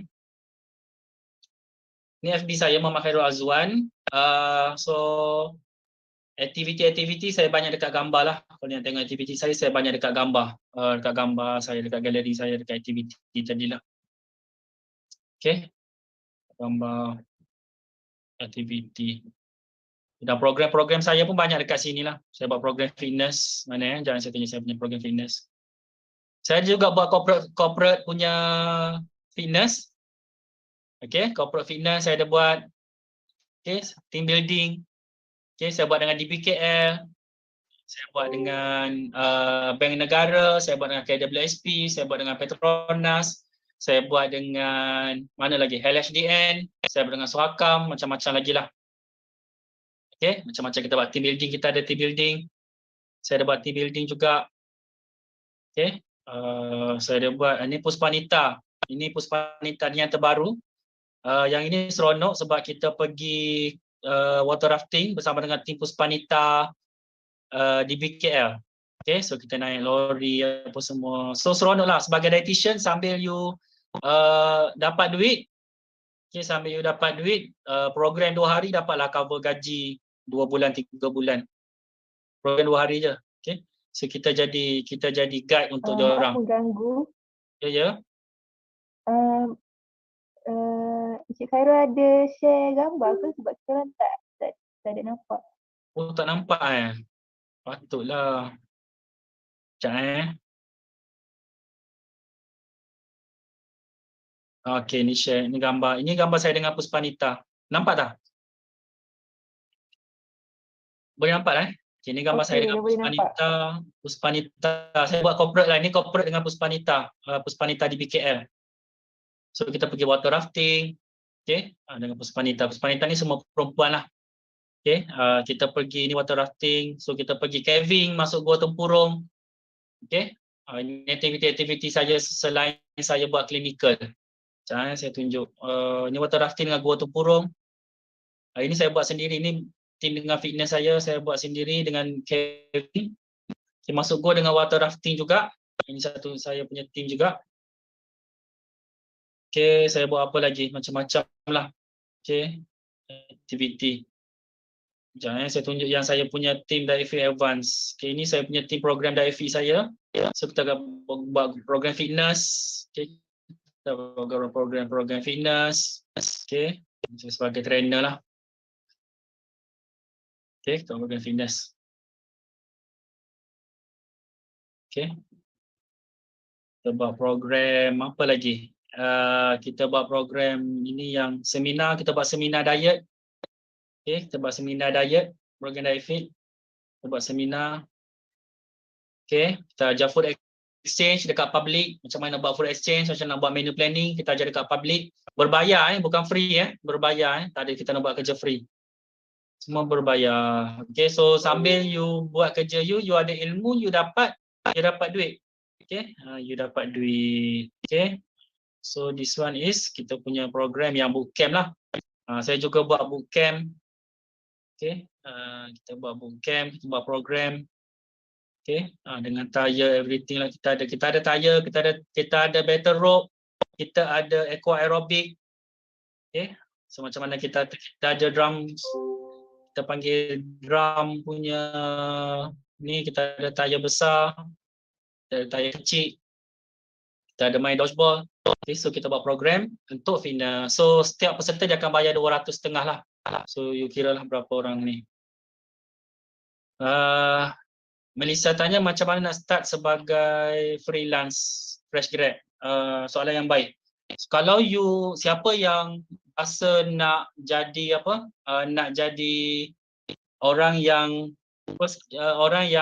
senang buat freelance, pertama sekali you kena ada follower dekat media sosial. So time saya sekarang, saya punya follower dekat FB lah, saya lebih kurang 40,000 followers dekat FB.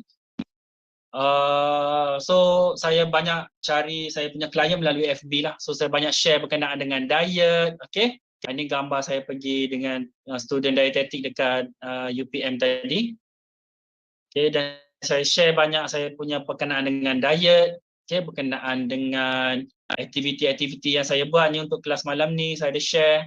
Okay, so bila you start sharing, bila you start bina you punya, kita panggil personal branding.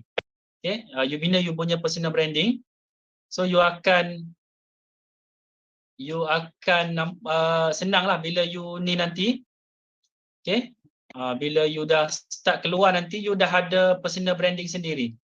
Okay, you dah ada personal branding sendiri. So that's why senang kalau you nak ni. Okay. So waktu you belajar ni, kalau boleh, siapa yang rasa nak bina career dalam fitness ke, nak jadi influencer ke, nak buat something yang macam nak jual buku. Sekarang jual buku pun dia tengok you punya follower. Kalau jual buku yang tak ada follower, kadang-kadang publisher tak nak jual buku you sebab tak ada orang beli. Okay, sekarang you nak apa-apa you kena ada follower. Okay, so susah nak cari follower. Sekarang TikTok tengah hot So kalau you nak gunakan medium-medium yang tengah hot ni, you guna dalam kita kata secara berhemah. Ada saya bagi talk berkenaan dengan entrepreneurship lah dekat Yuza last time. So kita pasal personal branding. So saya rasa you guys dah familiar dengan personal branding. Macam mana nak bina personal branding, apa yang you perlu ada. Saya rasa ada kat sini, mungkin ada kat sini influencer juga yang follower mungkin dekat TikTok dia berpuluh-puluh ribu, mungkin ada ratus ribu mungkin. So gunakan you punya ni untuk bina you punya diri. So orang kenal you tu sebagai dietitian ataupun trainer. Jadi bila you buka apa-apa kelas, apa-apa program, orang trust you. Okay, personal branding ni untuk trust, supaya orang percaya dekat you. Okay, siapa yang dah tahun 4 tak terlewat untuk bina, siapa yang tahun 1 bina daripada sekarang. Okay, bina daripada sekarang. Tak kisah dekat media sosial mana-mana pun, bina daripada sekarang. Nanti you keluar nanti, insyaAllah ada rezeki untuk you. Okay? Boleh ke share kenapa Encik Khairul pilih jadi clinical dietitian instead of join ISN? Pertama sekali benda yang paling the key component yang saya pilih clinical dietitian dekat PPUM untuk stay adalah status jawatan lah. Status jawatan dekat PPUM tetap, status dekat ISN kontrak. Okay, memang kebanyakan status dekat ISN kontrak sebab dia orang ada sukan. So dia orang jarang ada tetap, kecuali memang you bos-bos lah. Okay. Kalau nak jadi sport dietitian, kena active sport dulu ke? Tak semestinya, tapi kalau you ada sport punya background, you akan lebih outstanding lah. Okay. Sebab dulu waktu saya interview ISN dulu, jawatan belum ada lagi jawatan pegawai dietetik. Dia ada jawatan pegawai sains, pegawai belia dan sukan. Jadi, bila jadi pegawai belia dan sukan, you jaga pemakanan pemakanan atlet juga. Okay? Waktu dekat ISN dulu. So, sekarang dah ada khas untuk dietitian. So, you tak perlu risau kalau you tak aktif sangat sukan sebab kecuali kalau ada dietitian yang memang wakil-wakil negara. Ya, MSN punya dietitian, dia pemegang rekod lompat jauh Malaysia sampai sekarang. Okay, dietitian dekat MSN, Majlis Sukan Negara. Saya jumpa last time. Okay, so ISN, saya tak kenal sangat dietitian dia sekarang, tapi saya kenal hit dia je. Dia bukan orang sukan, okay, tapi dietitian lah. So, dan dekat UPM, last time saya interview ada seorang budak Sukma. For flat, minta dietitian as dia punya first punya ni. So sport pun dah banyak competition. Jadi kalau you rasa berminat bidang sport, mulalah aktifkan diri dalam bidang sport lah. Okay, mula aktifkan diri pada bidang sport. At least you ada sedikit idea bila dia tanya dan masa-masa interview. Okay, masa interview kalau dia tanya apa-apa, you ada idea lah. Diet Studio. Salam Cik Khairul, saya suka tengok sharing Cik pasal pemakan dekat media sosial khusus mangsa. Macam mana kalis tekanan, kalis kecaman daripada orang-orang yang suka palato pasal diet. Okay, first kali saya masa umur-umur you guys, saya fresh grad, saya dah masuk grup Atkins, time tu Atkins tengah bermaharajalela. So saya masuk grup Atkins, saya hentam Atkins dalam grup dia. So time tu tengah membara, jiwa tengah muda. So tengah rasa tahu semua benda. So kena kick group dan kena macam-macam. So pengalaman akan matangkan you. Okay, pengalaman akan matangkan you. Tapi saya bagi tahu you satu benda. Bila you diuji dengan sesuatu yang you rasa sangat berat, sebenarnya you nak go into another level dalam you punya hidup. Okay, contoh orang kecam you teruk-teruk apa semua, sebenarnya Allah nak kuatkan mental you sebelum you ke another level. Sebab another level dia akan require you punya mental lagi strong. Okay, saya pernah kena saman. Dietitian pernah kena saman kalau you buat penulisan dekat media sosial. Setakat kena kecam dekat media sosial tu biasa, kena saman. Okay, saya pernah buat post pasal Himalayan Candy. Company dia, Himalayan Candy time tu tengah hot. Tiba-tiba dia punya wakil company Himalayan Candy datang jumpa saya. Dia kata sales dia drop 50%. Sebab saya punya penulisan. Jadi diorang minta saya turunkan saya punya penulisan dan semua blog-blog, okay, page-page yang pernah share saya punya penulisan tu dia minta turunkan ataupun diorang saman. Itu je. Dan saya kata saya tak tulis benda yang salah. Okay. Dan lepas tu sampailah surat saman kepada saya, okay, daripada company. Okay, dan saya pun selesaikan cara luar lah. Saya malah nak masuk ni sebab kita bila kerja kerajaan, kita bila masuk mahkamah dia panjang cerita. Okay. So bila you nak menulis dekat media sosial, you kena berhati-hati, sangat berhati-hati. Okay, tulis dengan sangat berhati-hati, lagi-lagi kalau melibatkan brand ataupun bila sebut nama orang. Sangat berhati-hati. So lagi-lagi bila orang yang berdarah muda. Okay, macam you guys yang berdarah muda ni, kadang-kadang semua benda kita rasa kita betul. So sampai satu tahap, you akan reach the level di mana you dah kalis kecaman dah. Okay. Dietetic field ni besar ke dalam Malaysia? Dalam 5 tahun akan datang, the field ini boleh dikenali ramai tak? Dietetic field saya rasa sangat besar. Potensi sangat besar. Dia luas. Kalau you kecilkan dia dalam bidang klinikal, you akan nampak dia sangat kecil.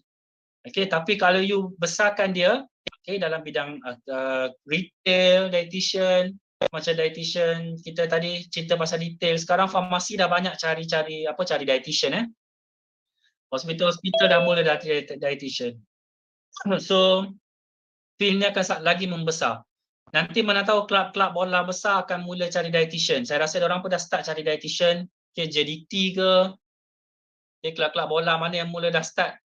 Ni cari dietitian pun dah ada. So, field ni akan jadi lagi besar. Jadi, you kena bersaing. You kena jadi kuat dan you kena bersaing. Okay? You kena bersaing. Bidang lagi besar, tapi kolam lagi besar, ikan pun lagi banyak. So, you kena jadi ikan jos. Macam nak jadi ikan jos, you kena bersedia sebelum orang lain bersedia. Okay, kena bersedia sebelum orang lain bersedia. Kalau you tak ada kelebihan berbanding dengan orang lain, means you keluar pun sama macam orang lain juga. So, you tak ada kelebihan. Selain daripada ISN, apa bidang yang diceburi kalau sport dietitian? Macam saya cakap tadi lah, ISN, MSN, Majlis Sukan Negara, Sekolah Sukan Bukit Jalil, okay, ataupun sekolah-sekolah sukan lain, Bandar Penawar ke, okay, ataupun kelab-kelab sukan yang dah mula gunakan sport science dalam diorang punya atlet, okay, bidang ni akan makin lama makin besar. Okay, tapi buat masa sekarang, MSN, ISN, sekolah sukan. Sekarang sekolah-sekolah swasta pun dah mula ambil dietitian. Sekolah swasta pun dah mula ambil dietitian. So you guys sangat bertuah lah. Okay, boleh rasa satu lagi bidang ajak anak-anak dekat mana? Dekat sekolah. Okay, satu bidang lagi best. Okay, sebelum saya tamat, kalau ada soalan pun boleh type. Tapi sebelum saya tamat, saya nak cerita satu benda. Saya nak cerita satu benda pengalaman hidup saya sendirilah. Okay, pengalaman hidup saya sendiri. Okay, saya sebenarnya, saya ni bukannya best student. Saya nak beritahu saya bukannya best student dalam saya bukan best student dalam saya punya batch. Dalam batch saya ni kategori yang tengah-tengah. Kategori pandai tak sangat, bodoh sangat pun tak. PNGK pun bawah 3.5, cukup-cukup makan. Okay, tapi saya adalah orang pertama yang kerja dalam saya punya batch dan saya orang pertama yang masuk klinikal dalam saya punya batch dekat Universiti Pengajar. Boleh kata universiti pengajar di Universiti nombor 1 Malaysia dekat UM.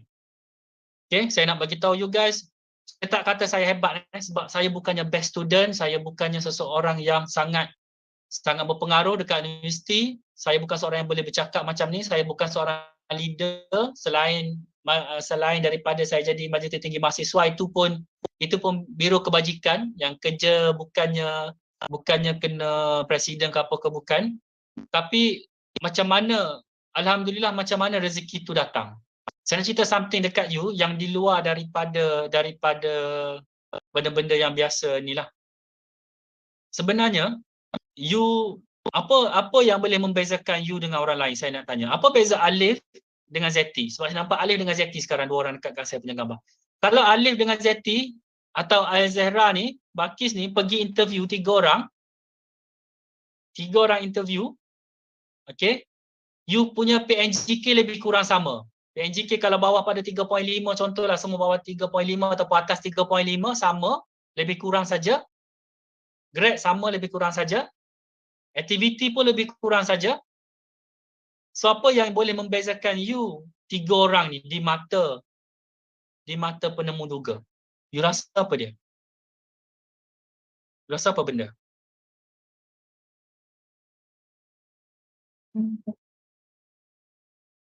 Saya nak bagi tahu you, saya pergi interview PPUM. PPUM tu bagi saya top universiti pengajar lah dan juga universiti dekat Malaysia setakat ni. Saya pergi sana dengan sebagai status pelajar UPM. Pelajar UPM, you tahu pelajar UPM baru second batch, belum establish dekat mana-mana universiti lagi. Dan orang masih terbawa, 17 tahun lepas, orang masih terbawa-bawa dengan nama Universiti Pertanian Malaysia. Saya pergi interview dekat UM. bersaing dengan student daripada USM, student daripada UKM, UIA time tu belum lagi tak silap saya, ataupun dah ada student UIA, Uniza belum lagi. Okay, saya bersaing dengan 10 orang lelaki, dia nak satu tempat je. Satu je. 10 lelaki, 10 perempuan. Satu tempat untuk lelaki, satu tempat untuk perempuan. Okay? Agak-agak apa membezakan you guys? Apa yang membezakan kalian antara 3 orang ni? Ada idea tak? Macam mana interviewer nak pilih you? Maybe itulah confident masing-masing kot. Confident, tulis adab, cara kita bawa diri lagi. Apa yang membezakan you guys? You rasa? Saya nak bagi, siapa kat sini anak sulung? Siapa kat sini anak pertama? Say hi sikit. Siapa yang sini anak sulung? Anak pertama keluarga. Harapan keluarga, ada tak harapan keluarga? AZ. Harapan keluarga AZ seorang je. Yang lain semua ni. Okay, Ain. Okay, Farahanin. Anak sulung. Okay. Saya bukan kata anak sulung ni saya just nak bagi tahu semua sama je. Anak sulung ke, kedua ke, ketiga ke, bongsu ke, anak ke-11 ke, sama je. Saya nak bagi tahu satu benda apa yang membezakan you dengan kandidat-kandidat yang ada beribu-ribu dekat luar adalah rezeki. Rezeki. Macam mana you dapat rezeki? Macam mana dapat rezeki? Macam mana niat you bekerja? Niat you bekerja niat you bekerja. Okay, kalau saya cerita saya anak sulung, mungkin anak kedua, anak ketiga, anak keempat rasa macam alamak aku anak bukan anak sulung. So tak ni. Tapi saya bagi tahu you, niat you nak start bekerja, okay, niat you nak start bekerja tu sangat penting. Okay, macam mana you nak sebab bila you bekerja, saya bagi tahu kalau you bekerja untuk diri you, you fikir gaji untuk diri you, you fikir you nak kira dah gaji untuk rumah, gaji untuk kereta, untuk diri you, tanpa you fikir untuk mak ayah you, okay, rugi. So siapa yang dia punya dalam fikiran dia, dalam hati dia, walaupun hati kecil you masih untuk diri you sendiri, mungkin you kena slow cuba tengok you punya apa kita kata, cuba tengok balik you punya target. Okay, sebab saya rasa tak semua kita dilahirkan kaya tak semua kita dilahirkan kaya. Okay, ada yang memang keluarga miskin, okay, keluarga yang ni memerlukan ni. So apa membezakan you dengan orang lain adalah rezeki. So doa banyak-banyak, minta doa banyak-banyak daripada mak ayah you. Okay, minta doa diperlembutkan hati interviewer you. Okay, niat baik-baik bila you keluar bekerja ni, you nak bekerja untuk keluarga you.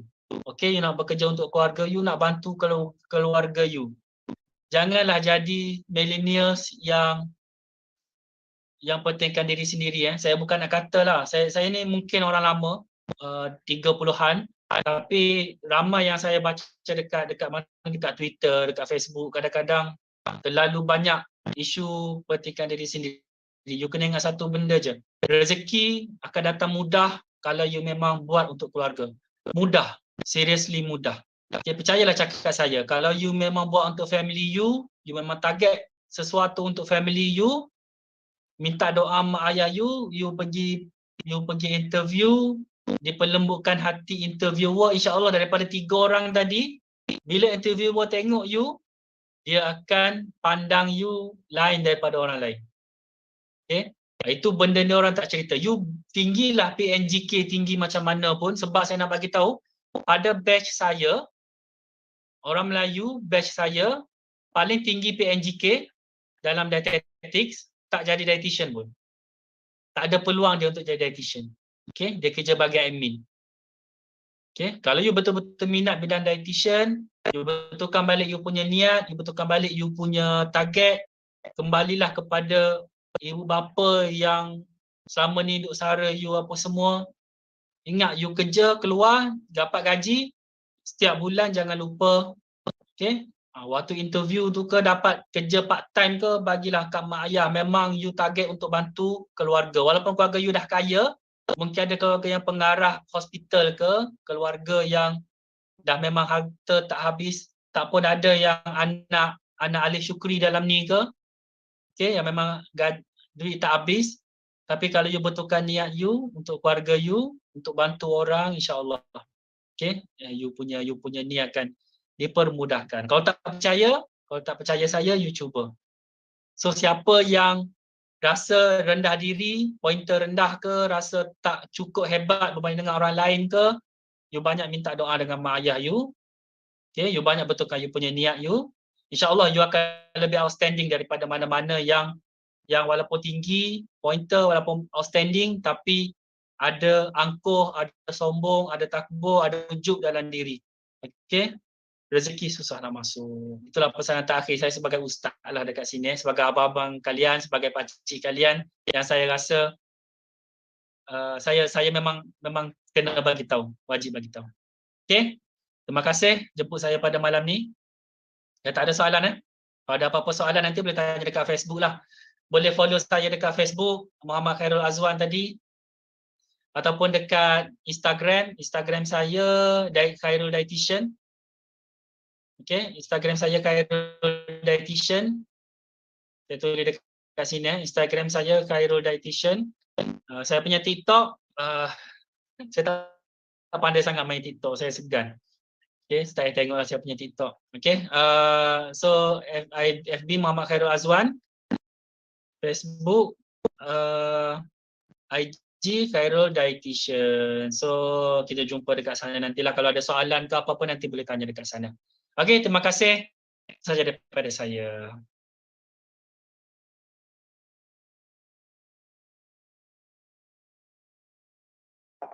Thank you, Encik Khairul, for the sharing. So, brothers and sisters, Alhamdulillah, we finished our second sharing. I would like to remind the participants to fill in the attendance form given in the chat box. To all participants, you are invited to open your camera for the photography session with the speaker. So, I would like to call Unit Pak Pro again.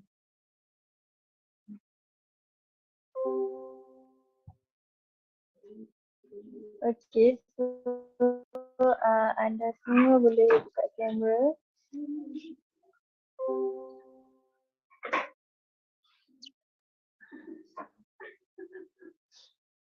Okay, so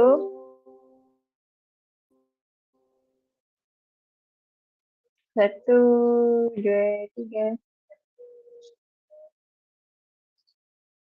Okay, sekali lagi.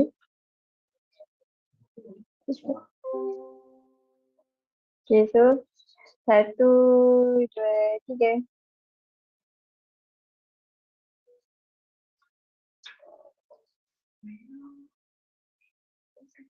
Okay, sekali lagi.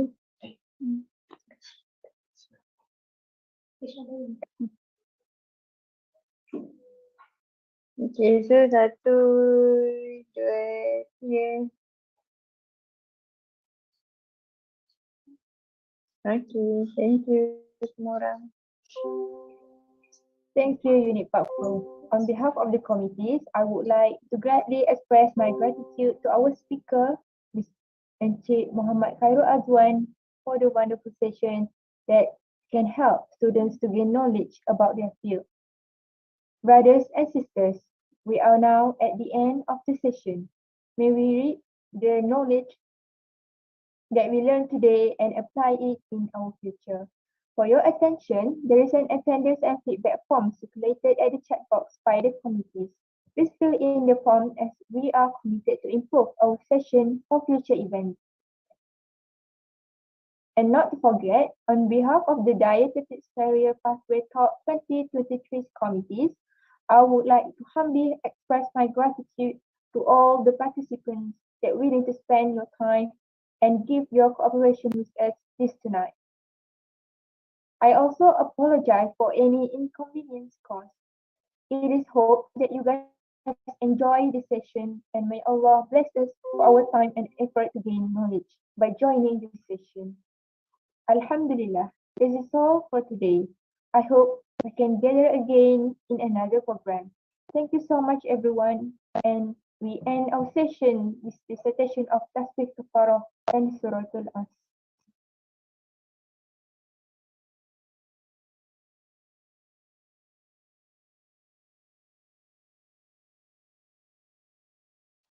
With that, Assalamualaikum warahmatullahi wabarakatuh. You may disperse.